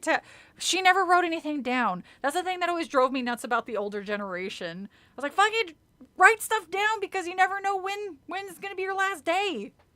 14-year-old creepy pasta writers. Pretty much, yeah. The mean one. Yeah, I heard about that one, Unique. Yeah, I mean, it could be funny if it's like a horror. I mean, it could be fun if it's a horror comedy, because something like that you can't take too seriously, because then you get Blood and Honey, which I couldn't get through. Like, bless any of you who could have gotten through that movie, but I just was so bored by it. I was like, this isn't even funny bad. This isn't like Scarecrow levels of funny bad. This is just unwatchable. One of my grandmas is responsible for me being a chef, and the other one couldn't cook to save her life. That's usually how it goes. Well, I was in your room looking for you, and I stepped in a cold puddle on the floor, I replied. A puddle? Show me, Aunt Greta demanded. I led the way to the bedroom. See, that's how you demand, Jacqueline. Show me. That is demand. I led the way to the bedroom and pointed to the wide, wet spot on the floor. Ew, Aunt Greta! Gazed up at the ceiling. Maybe the roof leaks, she murmured. We'll have to examine it tomorrow morning. Wait, wouldn't it be leaking in her attic bedroom? I thought it was the snowman, I blurted out. I know it's crazy, but I thought he'd been there. I thought he broke into the house. Oh, is it wrong to break into people's houses, Jacqueline? Is it? I stopped when I saw shock on my aunt's face. Her mouth dropped open and she uttered a silent gasp. Jacqueline, what are you talking about? She demanded. What have your friends been telling you? More nonsense about a snowman?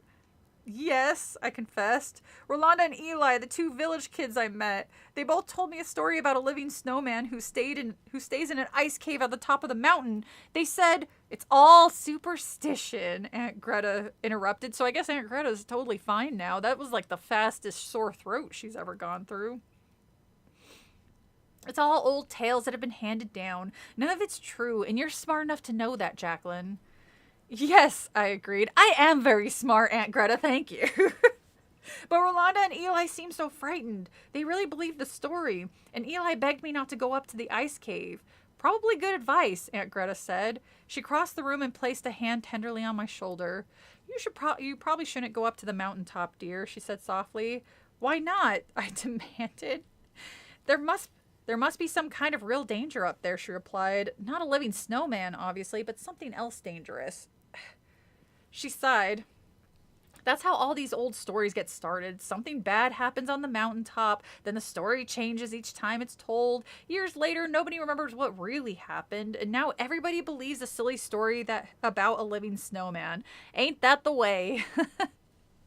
The story reminds me of Big Mouth on Netflix because it's freaking epic. Hi, Alexa. Needs more Maya Rudolph. Snowman's water broke. Ew.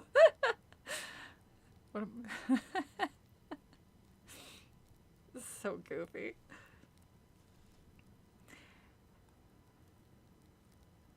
She shook her head. Have you seen all the strange snowmen in this village? I asked her. All the snowmen with scars on their faces and the red scarfs. Don't you think they're spooky? It's a strange village tradition, Aunt Greta confessed. Very quaint. I think they're very interesting looking. You say something looks interesting looking when you think it's ugly.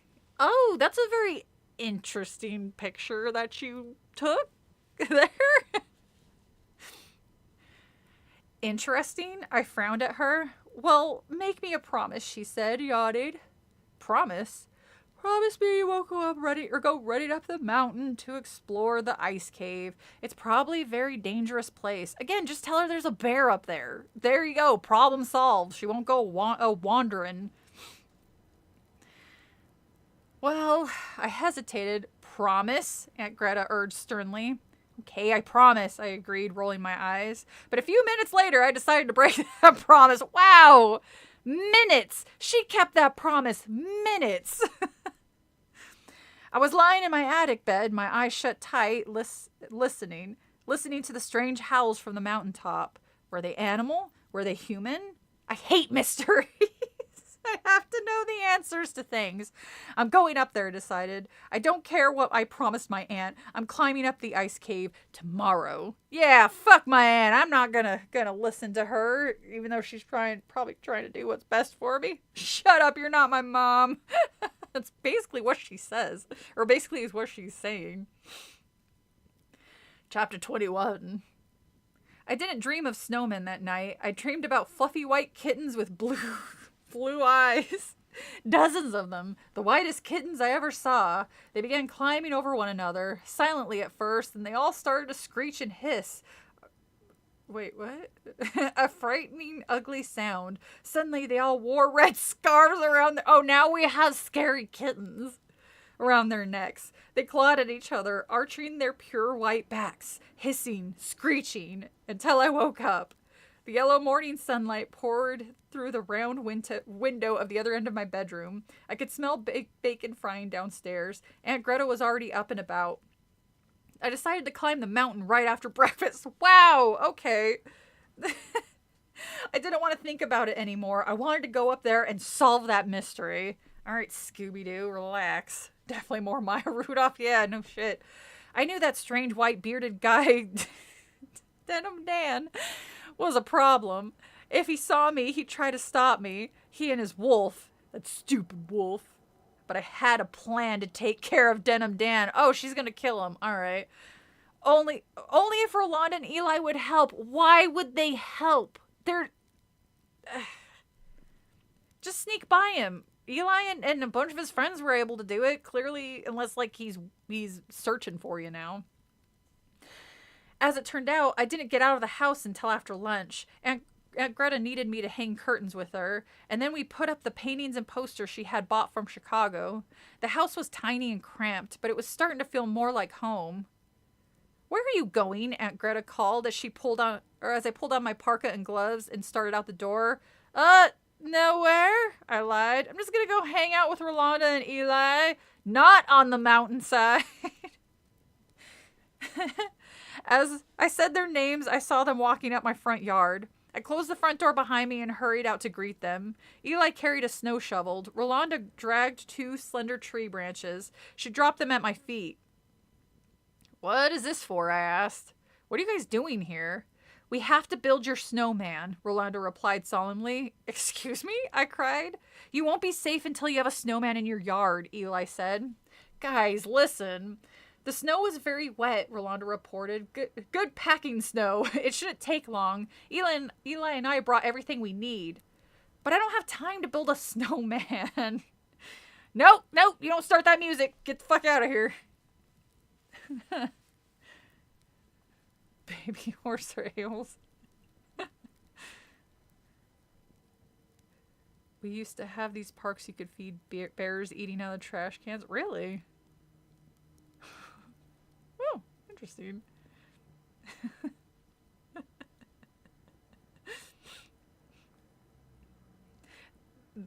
I meant that, like, literally it was interesting, not like the comment I made earlier I'm referring to when parents say something is interesting. It usually means they mean it's stupid or ugly. Ah, interesting. Interesting.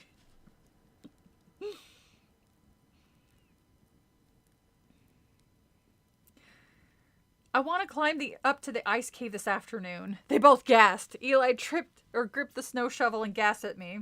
You can't, Eli cried. Jacqueline, I warned you. Like literally last night, Rolanda said. I have to see it for myself, I told them. And then I added, I want you to come with me. No, Eli gasped. Rolanda just shook her head. You know we won't go up to the ice cave, Jacqueline, and we don't want to go, and we don't want you to go either. But if we all go together, I urged. No, they both cried. I could see real fear in their faces staring at them. I suddenly had an idea. All right, fine. I'll make a deal with you. They eyed me suspiciously. What kind of a deal? Rolanda demanded. I'll stay here and build the snowman if you help me when we're done, I said. No, we won't go with you, Rolanda insisted. You can't get us to go up there to the ice cave, Jacqueline. No deal, Eli added sternly. You don't have to go up to the ice cave, I told them. You just have to keep Denim Dan busy so I can sneak past him. How are we supposed to do that? Eli asked. We'll think of something when we get up there, I replied. Oh, so she doesn't actually have a plan. She's just using her friends as cannon fodder. All right. If you can keep him talking to you, maybe I can sneak past and get up to the cave. But we don't want you to go to the ice cave, Rolanda insisted.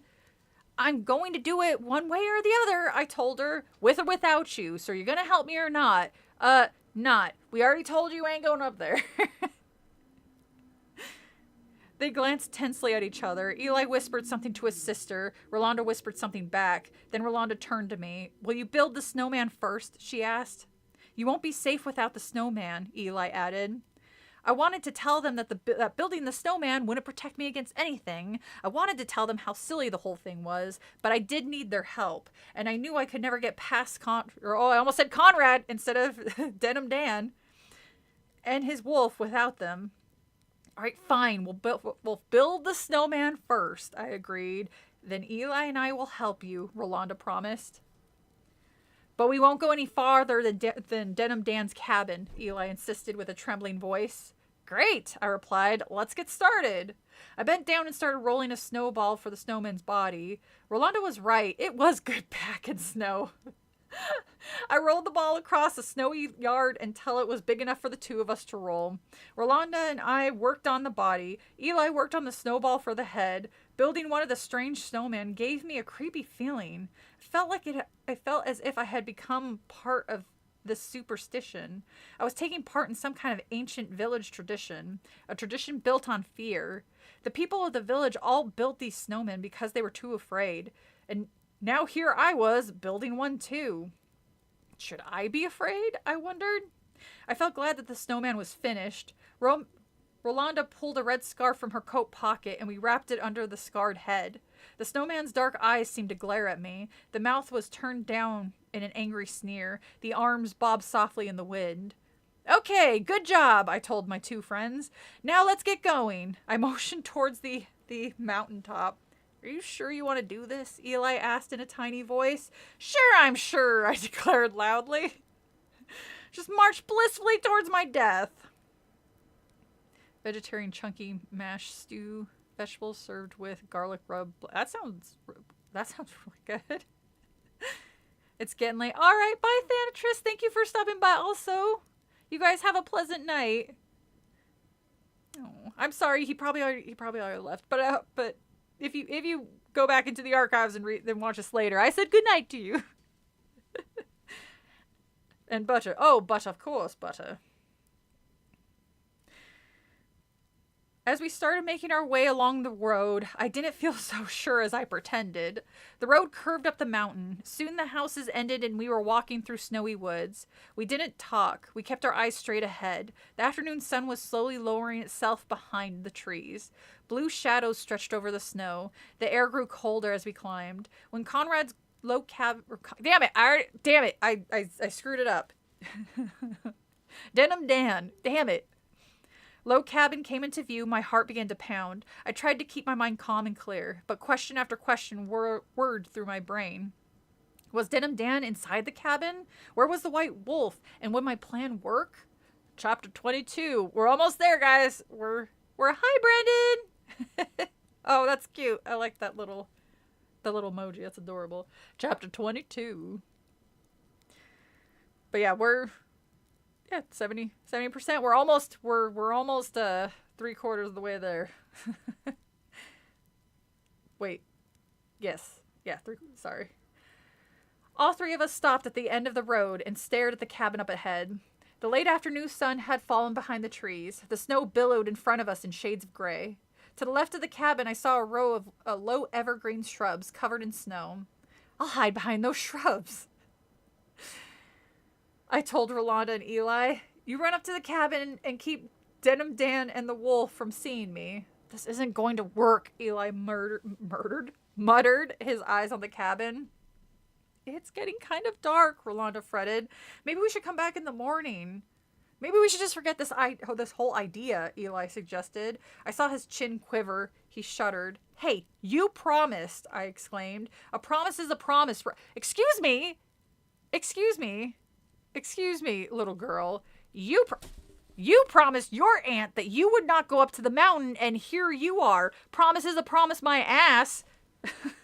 Weird how you're all pissy that people... Oh, shoot, Adam went to bed. I'm sorry, Adam, I didn't see that you went to bed, too. I'm sorry. Yeah, it's so interesting that she does not want to hold up her end of the bargain with her aunt, but she expects these two kids to hold up their end of the bargain. They didn't reply. They both stared across the gray snow at the dark cabin up ahead. I came this far. I'm not going back, I said sharply. Are you going to help me or not? I gasped when I heard a low growl from the cabin. The wolf must have heard or smelled us. I knew it would come out running any second. Come on, I urged in a loud whisper, and I took off for the snow-covered shrubs. I ducked out of view just as Denim Dan and the wolf burst out of the cabin. Hello, Rolanda cried. Hi, Eli echoed. I watched Rolanda and Eli go running up to Denim Dan.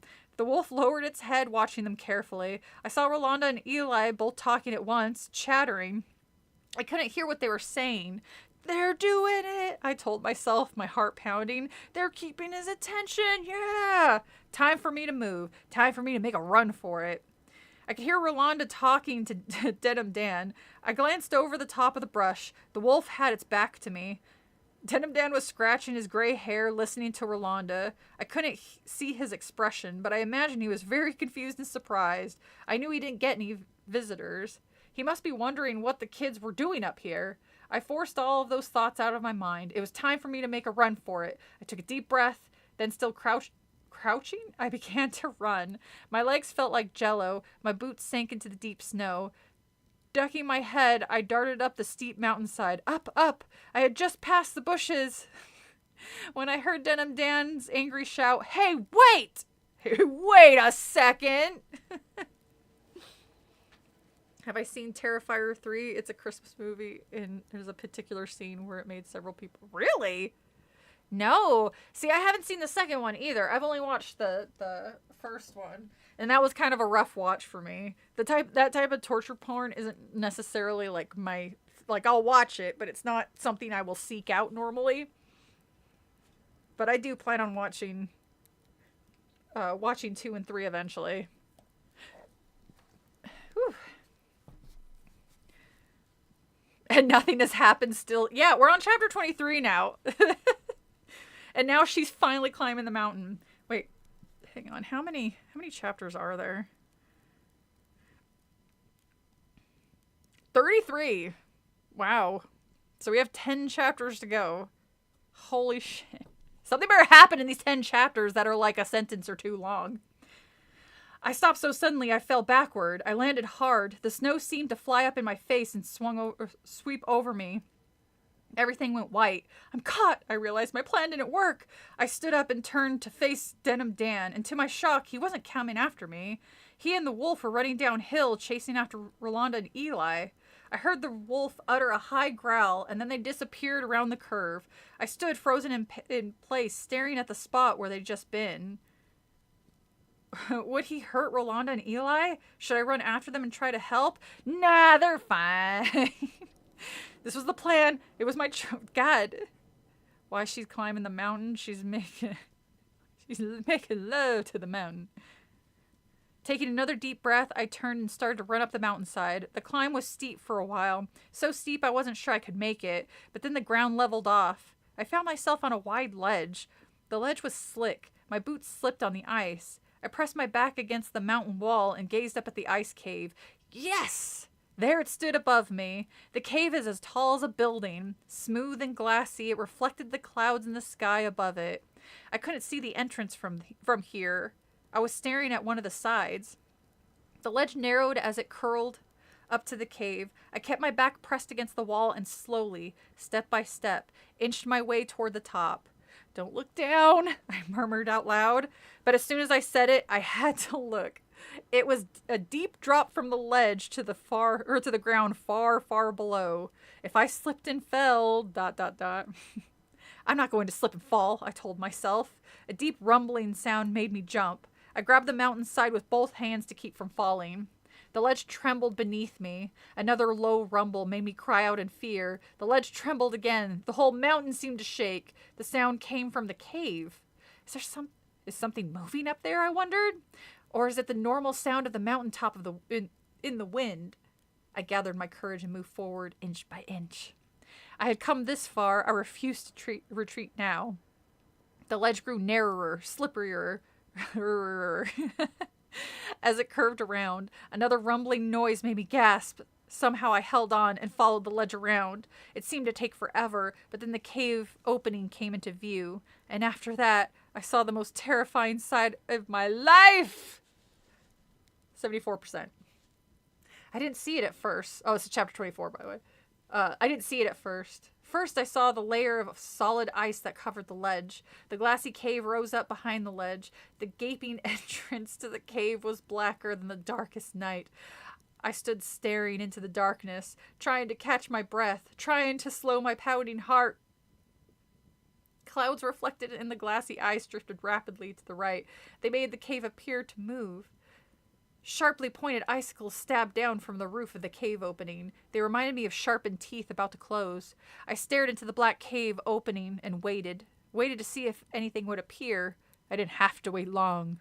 A rumble as loud as thunder made the ledge quake. Afraid I might slip off, I dropped to my knees. The rumble grew to a roar, and a tall, white figure lumbered out from the blackness of the cave entrance. An enormous snowman!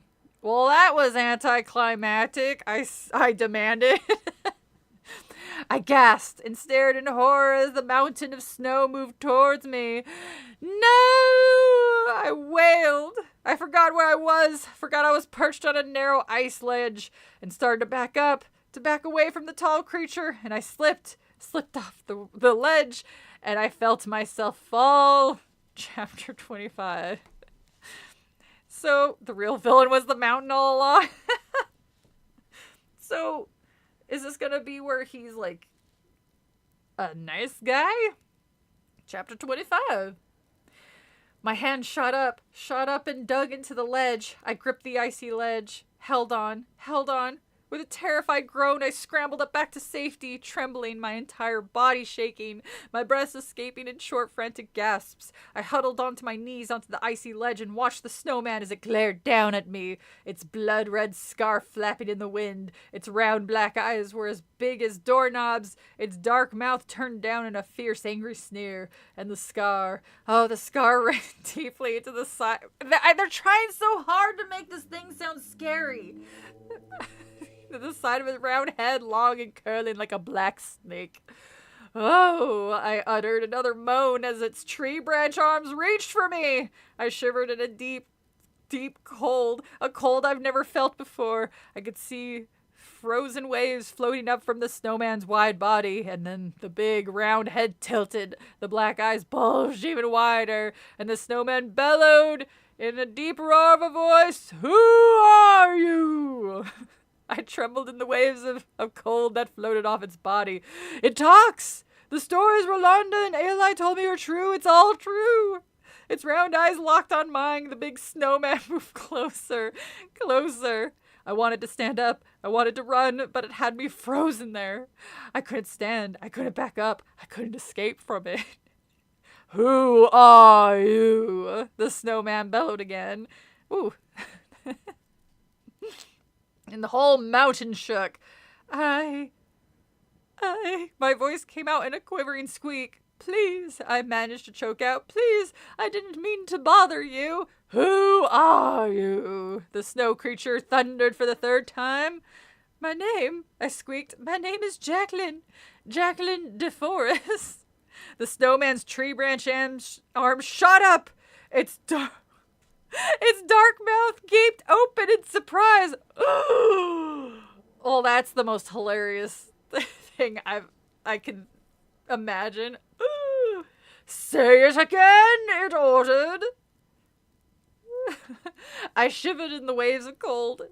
Jacqueline DeForest, I repeated with my tiny, frightened voice. The snowman stared down at me in silence for a long while.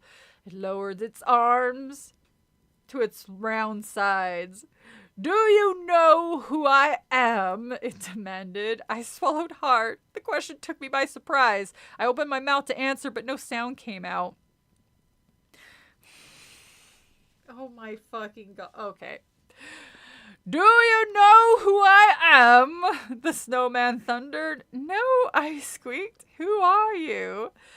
I am your father! The snowman cried. Ba ba ba.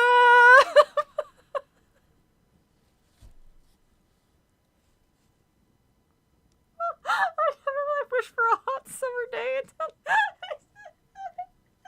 did your mom turn your dad into it? Well, it really is the Jack Frost movie.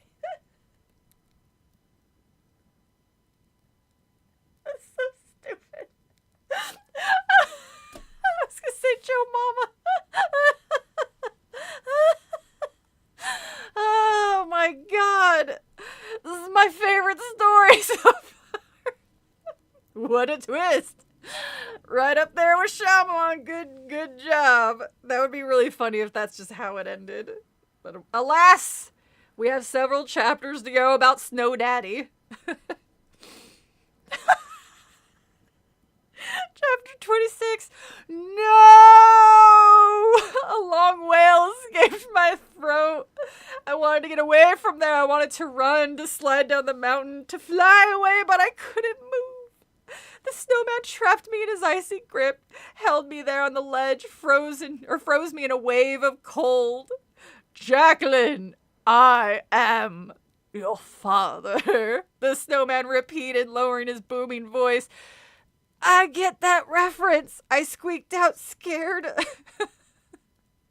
He stared down at me with those frightening round eyes. Believe me. That's impossible, I stammered. My mom banged a snowman? What does that make me? None of my, I guess that kind of makes sense, I said, thinking about it more. I mean, humans are like, 90% water? So it can't be that far-fetched. Shut up, Jacqueline, and let me explain. You're a snowman. You can't be my father. Listen to me. Jesus, Jacqueline, do you interrupt everybody when they're trying to talk to you? Fuck. I am your father. Your mother was a sorceress. Oh my god. Well, I was wrong. I liked my twist better. My twist was a little less stupid.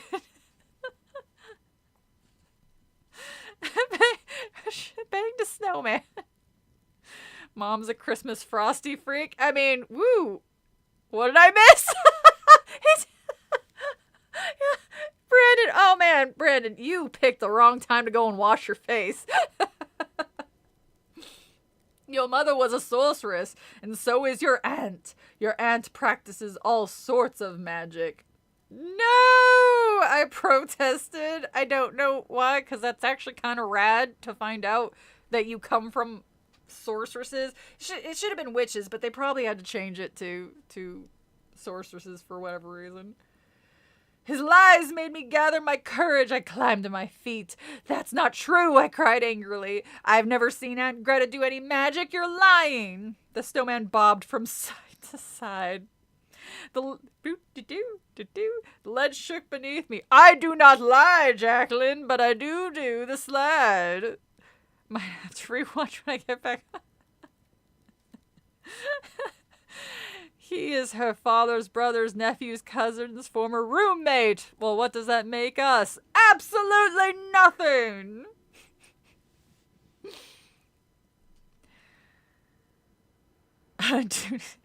His arms raised up as if he were pleading with me. I'm telling the truth! Is he like this? With his little snowman arms. I'm telling the truth! Jesus, why does nobody listen to me? Oh, me, a talking snowman. Stop trying to hurt my friend.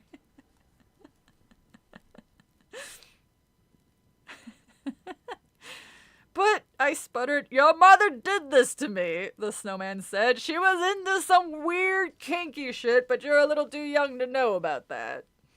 She used her magic and turned me into a snowman. You were 2. Wait, this happened. So this happened. She's 12. So this happened 10 years ago. And within those 10 years, my brain hurts.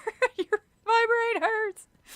Within those 10 years, this ancient story just came to pass. They made it sound like this was like a long, like 20 something, 30, 40 years, not 10 years. This is ridiculous.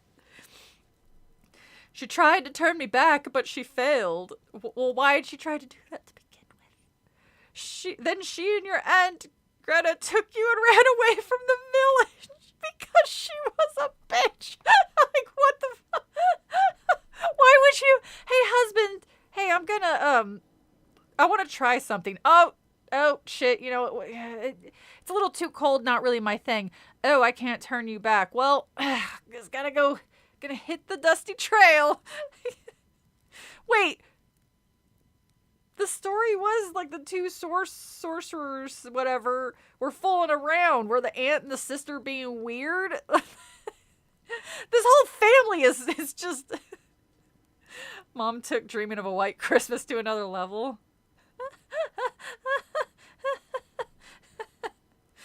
But the story doesn't make any sense. Yeah, no shit, Jacqueline. If what you say is true, why did we move back here? Why did Aunt Greta bring us back to the village? Your aunt had a good reason for coming back, the snowman explained. Climate change has made it so I'm going to die.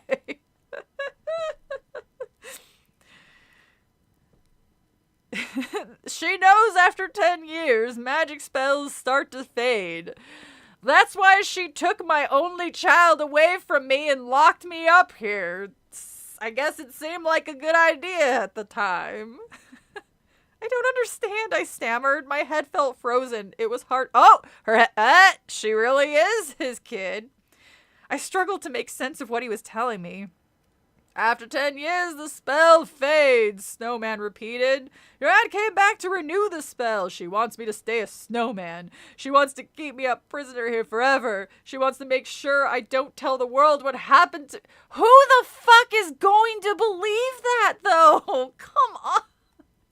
And she wants to keep you to herself. Yeah, because Jacqueline's such a, great kid. Aunt Greta is not a sorceress, I protested. I've lived with her most of my life, and I have never seen her do any kind of magic. So please, please, the snowman bellowed, raising a tree branch arm to silence me. There isn't much time. I am your father, Jacqueline, your real father. Well, who did she think was her father before? You've got to believe me. But I didn't know what to say. I couldn't think straight. It was all too crazy. You can get me out of this, the snowman pleaded. You can save me, but you've got to hurry. Your Aunt Greta will renew the spell soon. If you don't save me, I'll be a snowman for another 10 years. Then who will walk you down the aisle, Jacqueline? You want me to walk you down the aisle as a snowman or as a man? Think, Jacqueline. This is getting interesting.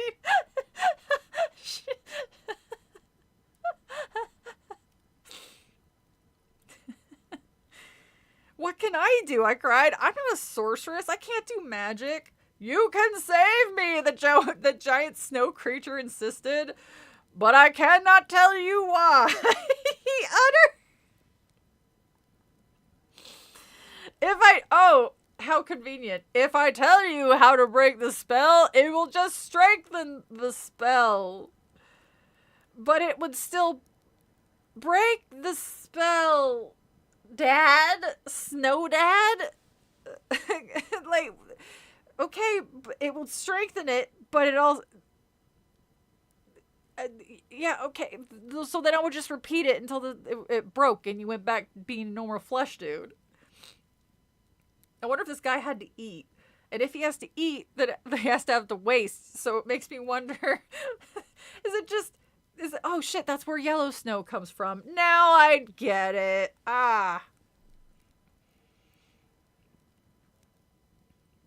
You've got to figure it out for yourself. But how? I demanded. I can give you... Wait, why did the mom leave? It sounded like the mom wanted out of the marriage or something, so just turned him into a snowman. We have yet to have a reason. Like, I think I know what it is, but they're not gonna say it. I can give you a hint, the snowman replied. For some reason, the spell allows hints. Okay, I said softly, hugging myself. She's like, this is so fucking stupid. I listened as his deep rumble voice recited a familiar rhyme. When the snow blows wild and the day grows cold, beware the snowman, child, beware the snowman, he brings the cold. You know the poem, I stammered. Then you must be my dad. That is your clue, the snowman said softly. That is the only hint I can give you. Now you must figure... I just realized I'm slowly slipping into Bane. Now you must figure out how to rescue me. I already knew how to rescue him. I knew instantly we would have decided the old rhyme. The second verse. The secret had to be the second verse. The verse I couldn't remember. Please, Jacqueline, the snowman... gazed down at me. Please help me. I am your father, Jacqueline. I am your real father. I stared back at him, trying so hard to decide. Should I believe him? This is just so stupid. I just don't know what to do. Chapter 27.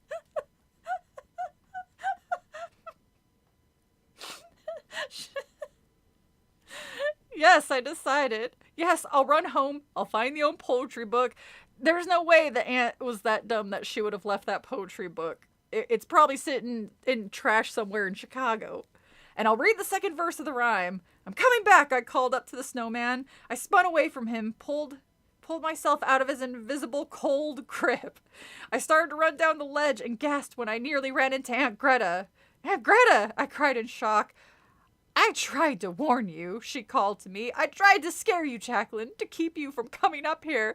This is a weird family dynamic. So it was Aunt Greta who whispered up into my room late at night, who warned me to beware the snowman. Well, it said that there were multiple, wasn't there? Well, she's sorceress.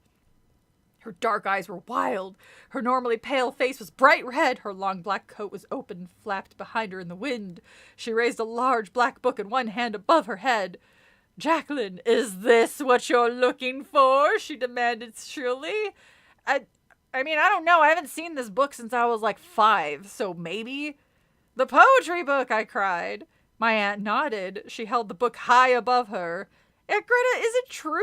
I asked, glancing back at the huge snowman. Is this fucking thing my dad? My aunt's face twisted in surprise. Huh? Your father? What a lie! Is that what he told you? That he is your father? That's a horrible, horrible lie. No! The snowman boomed. I am your father, Jacqueline. I jumped, but Aunt Greta ignored the thunderous cry. It's a lie, Jacqueline, she repeated, glaring angrily at the snowman. He isn't your father. He's an evil monster. No, I mean, technically I could be both, but I am her father. The whole mountain shook from his protest. Your mother and father were sorcerers, Aunt Greta continued, ignoring him. She's just like, shut the fuck up. I'm talking to my niece here. They practiced their magic night and day, and they went too far, and they created him accidentally. Aunt Greta pointed to the snowman, her face bitter.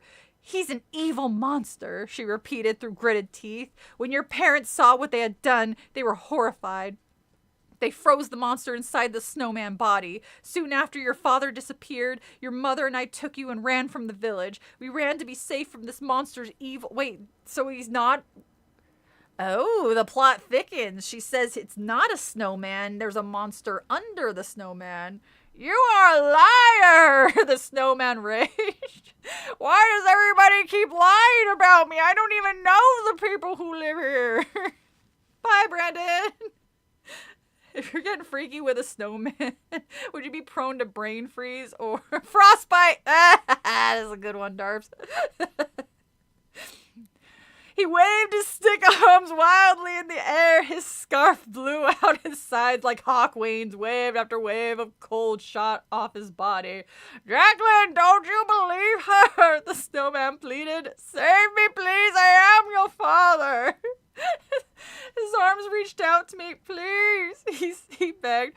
I know it's hard for you to believe, but your aunt is the evil one. She is the sorceress. She and your mother and I... We were all sorceresses. I am not evil. I am not a monster. People keep calling me that. I don't understand why.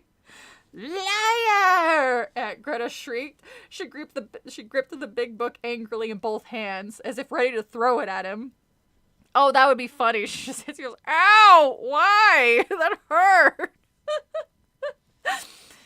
I know no spells. I am not a sorceress. She opened the book and began frantically shuffling through the pages. I mean, I'm shuffling quickly through these pages of a book that's totally not a spell book because I'm not a sorceress. Where are those spells?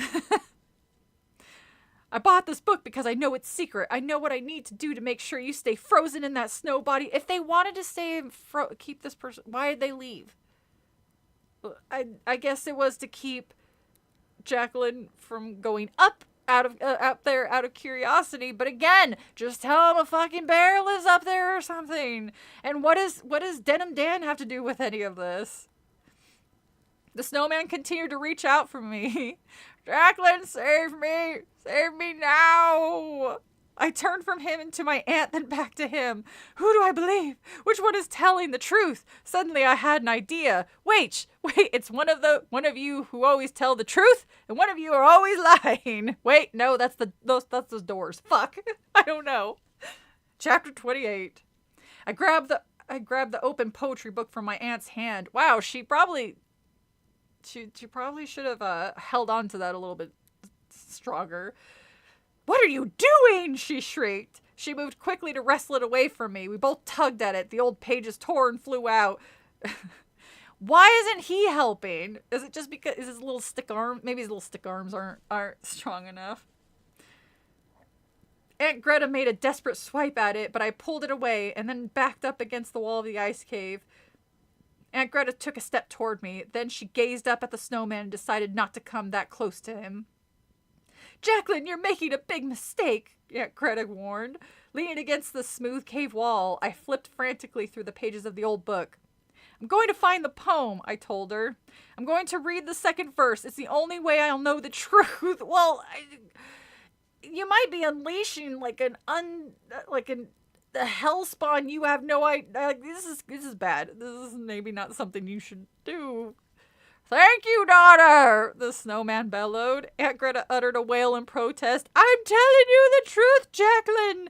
I have taken care of you all these years. I would not lie to you. But I've made up my mind. This stalking snowman that I just met must be my father because, Jesus, my life is boring and I need something this stupid to make it interesting.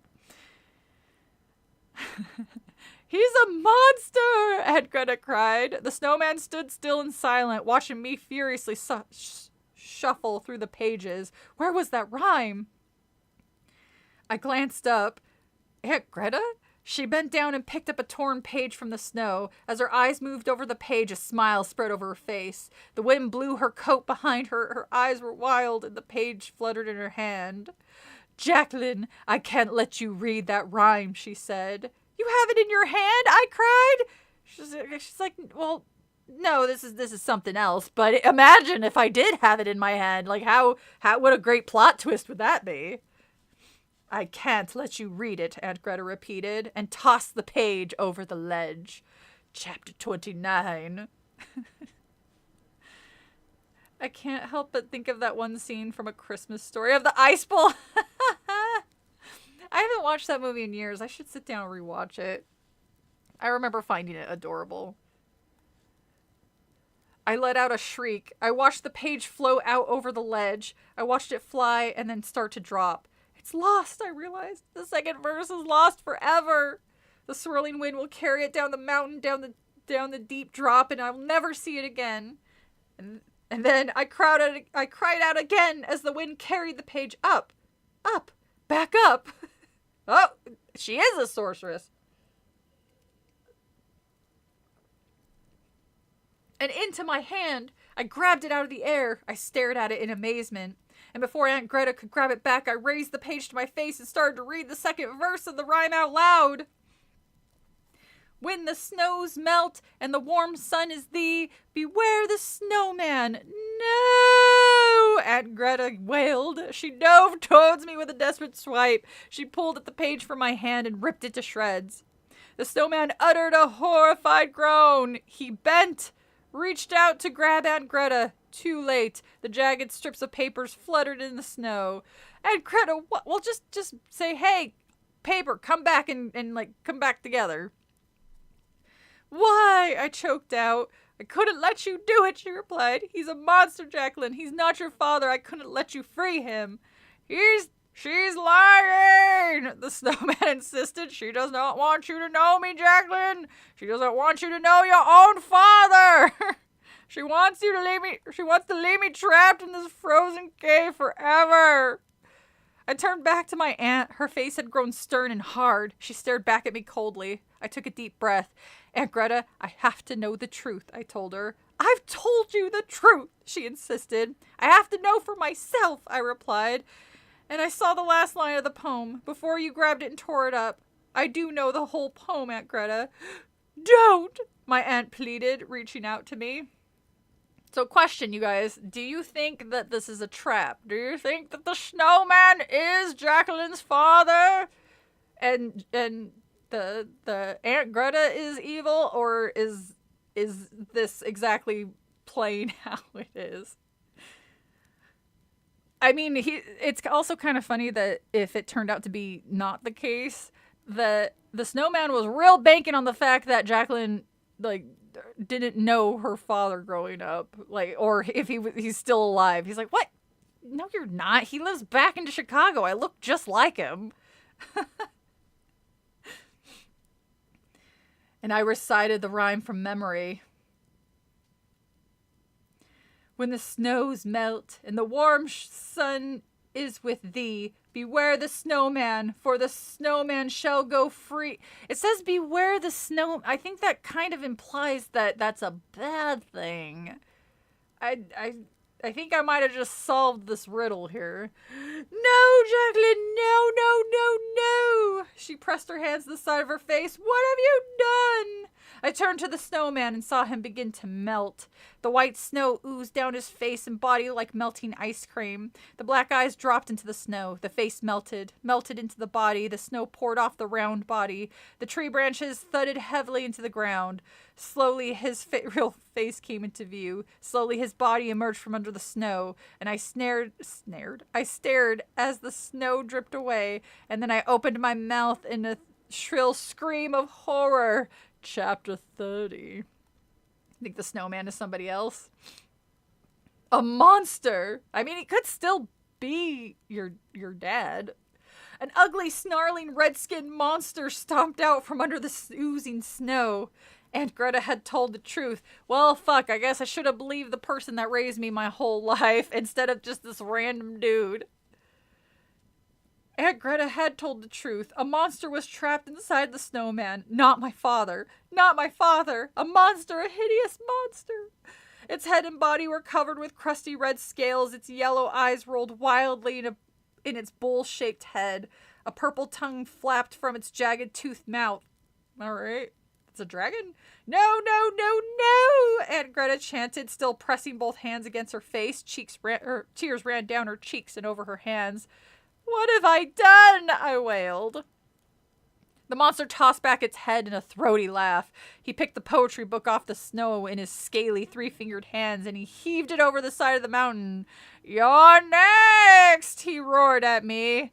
Wow, you still have that stupid voice even as a dragon, I begged. I grabbed Aunt Greta by the shoulders and tugged away from the ledge. We pressed ourselves against the icy wall of the cave. Goodbye, the monster grunted. Goodbye, all. I have to go now. My planet needs me. But I saved you, I pleaded. Was that my reward to be thrown off over the side of the mountain? You're such a dick, Dad. I probably would still be calling him Dad just to fuck with him at that point. I mean, you're going to throw me off the side of the mountain. I might as well get one last dig in there. Sounds like he's not a father, but a daddy. That's it. That's the twist. Maybe it still is. Who knows? The red beast nodded. An ugly grin revealed more jagged teeth. Yes, that is your reward. You really think I would want you to be my daughter? You kind of suck, kid.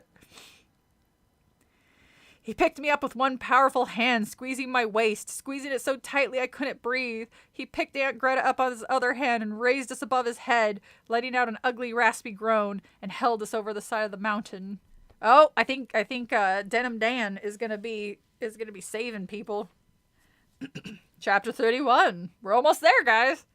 His powerful hand swung us over the edge cliff. I peered down at the sheer drop at the snowy ground that appeared to be miles below. To my surprise, the monster didn't let go. He swung around and dropped my aunt and me back on the ledge. Huh? I let out a startled gasp. The monster was staring down at the ledge now. He had stopped paying attention to us. Wow, this monster also has ADHD, good to know. Struggling to catch my breath, I turned and followed his gaze. I saw what had startled the monster and saved my life. A parade! God fucking damn it. A parade of snowmen! All the snowmen of the village! They were marching up the ice caves in a single line. Their red scarves waved in the wind. Their stick-like arms bobbed up and down as they rumbled up the mountainside. Like soldiers, they came marching up to us, bouncing, thudding, rumbling floor. It was like, oh, this is adorable. All identical, all scarred with the stern face and sneering. I don't believe it, I stammered. I grabbed Aunt Greta's arm. We stared at the marching snowmen in horror. They're all coming down. They're all coming to serve they're all coming to serve the monster, Aunt Greta whispered. We're doomed, Jacqueline. Doomed! And it's all thanks to you, asshole. Chapter 30. Wow, that was a really short chapter. Chapter 32. The snowman rumbled up the icy ledge, and the steady thud, thud, thud grew louder as they neared. The sound echoed off the snowy mountaintop until it sounded as if 1,000 snowmen were marching to attack us. Aunt Greta and I shrank back against the glassy cave wall. We had nowhere to run. The monster blocked the cave entrance. The marching snowmen cut off any escape down the ledge. Closer the snowmen came. Closer. Close enough to see the anger in their round black eyes. Close enough to see the snake-like scars on their faces. Aunt Greta and I couldn't move. We raised our hands as if to shield ourselves, and then we gasped in surprise as the snowmen marched right past us. Ooh, another twist! They rumbled up to the monster, bouncing fast, thudding over the ice, arms waving, dark eyes glowing, bouncing up to the startled monster and pushed him back. The snowman crushed up against him. One snowman, then two, then 10. They crushed against his scaly red body, pushing him back. Wow, this dude is defeated by a group of snowmen. What is a group of snowmen, do you think? A blizzard of snowmen. Quick, everyone, turn on your ovens. Go outside and spray aerosol cans. We got a way to fix this. The monster tossed its head back in a rage, but the roar was smothered as the snowmen rolled over the monster's head. Ew, they sat on his head. Aunt Greta and I gasped in amazement as the snowmen swerved over the monster, pushed him back against the cave wall.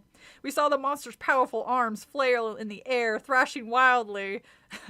God help me! I was just joking! I really am your father, Jacqueline. Please actually help me here. This really hurts super cold. The snowman pushed forward, pushed harder, pushed silently. Like a silent avalanche. And when they finally stepped back, the monster stood frozen, arms stretched out as if to attack, not moving, frozen inside the ice wall. A prisoner. The snowmen had pushed him into the wall, trapped him inside the glassy wall of ice. Kind of sounds like that's something they should have done to begin with. Aunt Greta and I stood trembling beside the cave entrance. We were still holding on to each other. My legs felt weak and rubbery. I could feel Aunt Greta trembling beneath her coat. What brought all the snowmen up here? I asked her. Did you do it, Aunt Greta? She shook her head, her eyes still wide with amazement. I didn't bring them here, Jacqueline, she said softly. I told you the truth. I have no magic. Your mother and father were sorcerers, not me. Wow. That would bum me out then. It's like, oh, you're a muggle. That's not, well, fuck, that's not fun. It'd suck to have a sibling that has magic, but you got nothing. Ugh.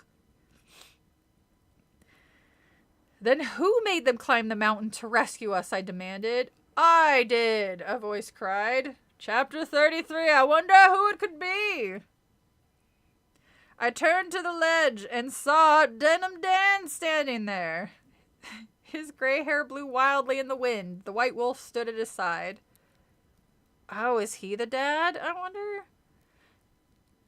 You made the snowmen march, I cried. Are you a sorcerer too? Oh. Uh-oh.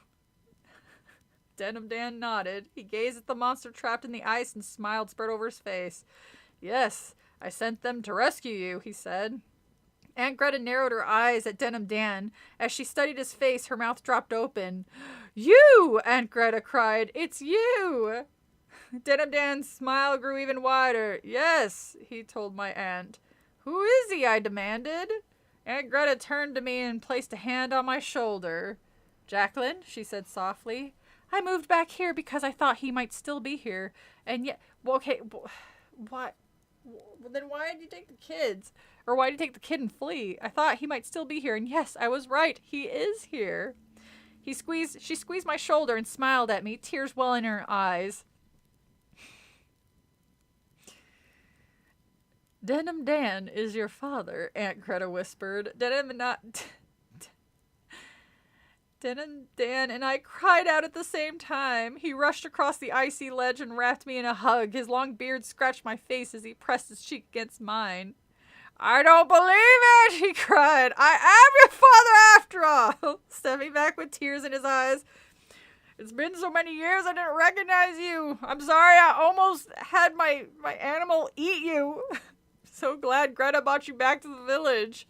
You're my father. Well, I was really hoping like the snowman dragon hybrid thing was my dad, because then nobody would pick on me at school.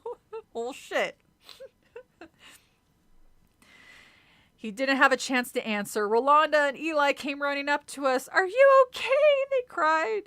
Damn it, I said Conrad again. Denim Dan pointed to Rolanda and Eli. They saved your lives, he told Greta and me.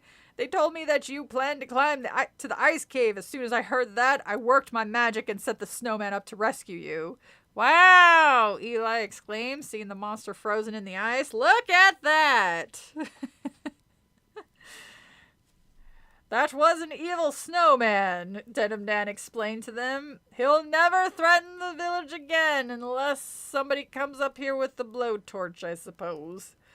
Rolanda and Eli step closer to view the frozen monster and I guess are not scared at all. I turned to my father. I don't understand. Why'd you stay behind the village when Mom and Greta left? Why'd you live up here near the ice cave? He scratched his beard and sighed. Kind of a long story. Maybe when you're married, you'll understand. When you were little, your mother and I were practicing powerful magic, and our magic got out of control, and we accidentally created this I want to know what it was you were trying to do to create this monster. You guys are not answering that. You guys are sidestepping this answer. He motioned to the monster and shook his head. We froze the monster inside the body of a snowman because, we thought it was not the stupidest fucking thing we could have done. Your mother, she wanted to leave. She was so frightened and upset. She wanted to move as far away from the village as she could. And, just let the villagers fight for themselves. I stayed because I thought I owed it to the people of the village. I owed it to them to keep the snowman in his cave, to keep him from harming people. So I stayed up here, close to the monster we created. But leaving you, Jacqueline, that was the hardest thing I ever had to do. Again, he scratched his beard. He wrapped his arm around my shoulder. Again, his beard scratched my face. I always dreamed that someday I could leave this mountain and go find you, he said softly. And now the monster is dead. He's dead? Monster is dead. The horror is finally over. And Greta has brought you back. Perhaps... His voice broke. He smiled at Aunt Greta, and then he took a single breath and said, perhaps I can start banging your aunt and we can just pretend we're a happy family. He kept his arm around me as we turned to go down the mountain. Hey, I cried out. I saw the snowman move to block our path. In all our excitement of finding my father, I'd completely forgotten about them. I mean, they're so forgettable. How could you? They circled us, surrounding us, staring at us with their coal eyes. What are they going to do? I stammered. Before my father could answer, one of the snowmen came thumping out of the group. He rumbled up to us, arms twitching, eyes flashing. I grabbed Dad's arm, and the snowman had us totally surrounded, nowhere to move. The snowman stopped inches from my father and opened its mouth to speak. Can we go back down now? The snowman asked. It's really cold up here. You motherfuckers! That's how it ends! That's the last one. Oh my god. This was the... Everyone turn on your... The wolf is his wife. It's natural.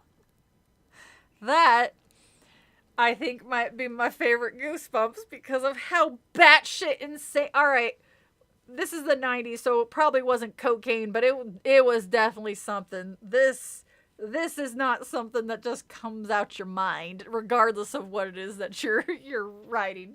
Kid's book or otherwise. It's really cold up here. God damn it.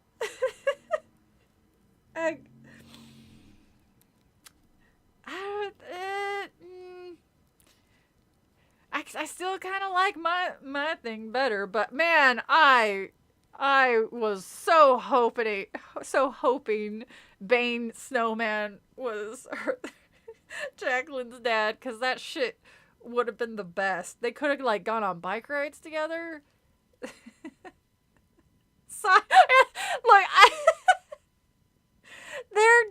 You know what? There's not a winner in the bunch. What are you gonna do? They're written for kids back when people apparently thought that kids couldn't handle a good story. Oh my god. I just glanced down and I saw, I've never done the Living Dummy books. Night of the Living Dummy, I think it. Planet of the Lawn Gnomes. Son of Slappy. Oh, that's the name of the guy, or the Night of the Living Dummy. Yeah, that's the Slappy. Deep Trouble, Monster Blood, Haunted Mask we've done. Horrorland we've talked about doing. Haven't done the Mummies. Careful what you wish for. We did see Say Cheese and Die. See, that was the one I thought had potential, but it wussed out because it didn't actually kill anybody. You can't say Cheese and Die. It's more like say cheese and just kind of hang out in some, I don't know, alternate void until something happens. Remember when kids could read? I could barely read. The Horror at Camp Jelly Jam. Was that the one that turned out to be the aliens? How I Got My Shrunken Head, A Werewolf at Fever Swamp, A Night in Terror Tower, Welcome to Dead House. That is one we read, right? That sounds right. Unless that was one that almost won but didn't. Welcome to Camp Nightmare, Ghost Beach, The Scarecrow Walks at Midnight. God, I think that one might be the one I disliked. Almost. Well, I know I still don't like the... Can't hate on cheese-based fiction. Yeah, you got it. You got me. Phantom of the Auditorium, Vampire Breath. Stay Out of the Basement is the one, I think the one with the little tiny dad flower at the end of the book. Shocker on Shock Street. Shocker? This thing? Shocker on Shock Street. Let's Get Invisible. The Abominable Snowman of Pasadena. The Blob That Ate Everyone. The Ghost Next Door. Deathbed, The Bed That Eats People. That's what these titles are sounding like. Poor Anthony. Alright, look. These stories are not going to be great works of fiction. You can't expect it to be.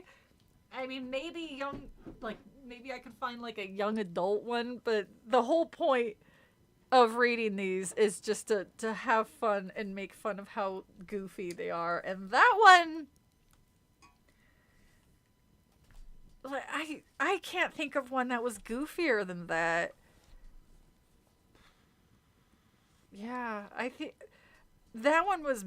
I don't even want to. I'm kind of like not sure if I want to say it's self-aware because I'm not sure if it is. It's goofy enough where it could be, but I don't know how serious R.L. Stine was with writing the books, but he was writing one apparently a month, so maybe he wasn't taking this shit seriously at all. He's like, whatever, just crank this shit out, kids will read anything. You just need a very cool cover and then they'll read it, or they'll read anything. Is this kind of spooky? Only just a tiny bit. Wait, where is my... Ah, there it is. Sorry, I lost my mouse. It went to sleep on me. Because I got a new keyboard!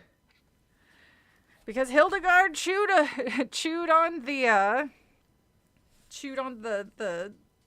cord of the other one for like 2 seconds. I saw her chewing on it and grabbed it and... Ghost Riders. None of them were him. I thought he did at least like the first few. But and by the time I realized, I mean, the computer was off, so she wouldn't have gotten like shocked or anything. But I'm not gonna risk using the one with the wire. So now I got a wireless one. Ghost Riders, man. Good for him. He managed to get Ghost Riders who here's the thing with that one. I honestly think it was written like pretty well. Like it wasn't spectacular, but compared to some of the other ones we read, especially the Scarecrow was the last one, right? That one I thought had pretty decent descriptions and kind of built. It has strong AI writing energy. I do really love those early. I fed. Circling back, it's like I fed 1,000 Hallmark movies to an AI and this is what came out, because those ones always make me cackle just from how ridiculous it is, but that's the kind of stupid shit I think is funny. Hold on, let me put out the fire. Woo! It was getting hot in here. Alright.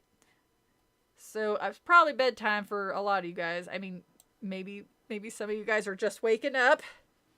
Fettuccine. So I hope you guys have a good rest of your night. I'm probably going to go straight to bed because this week's been a lot.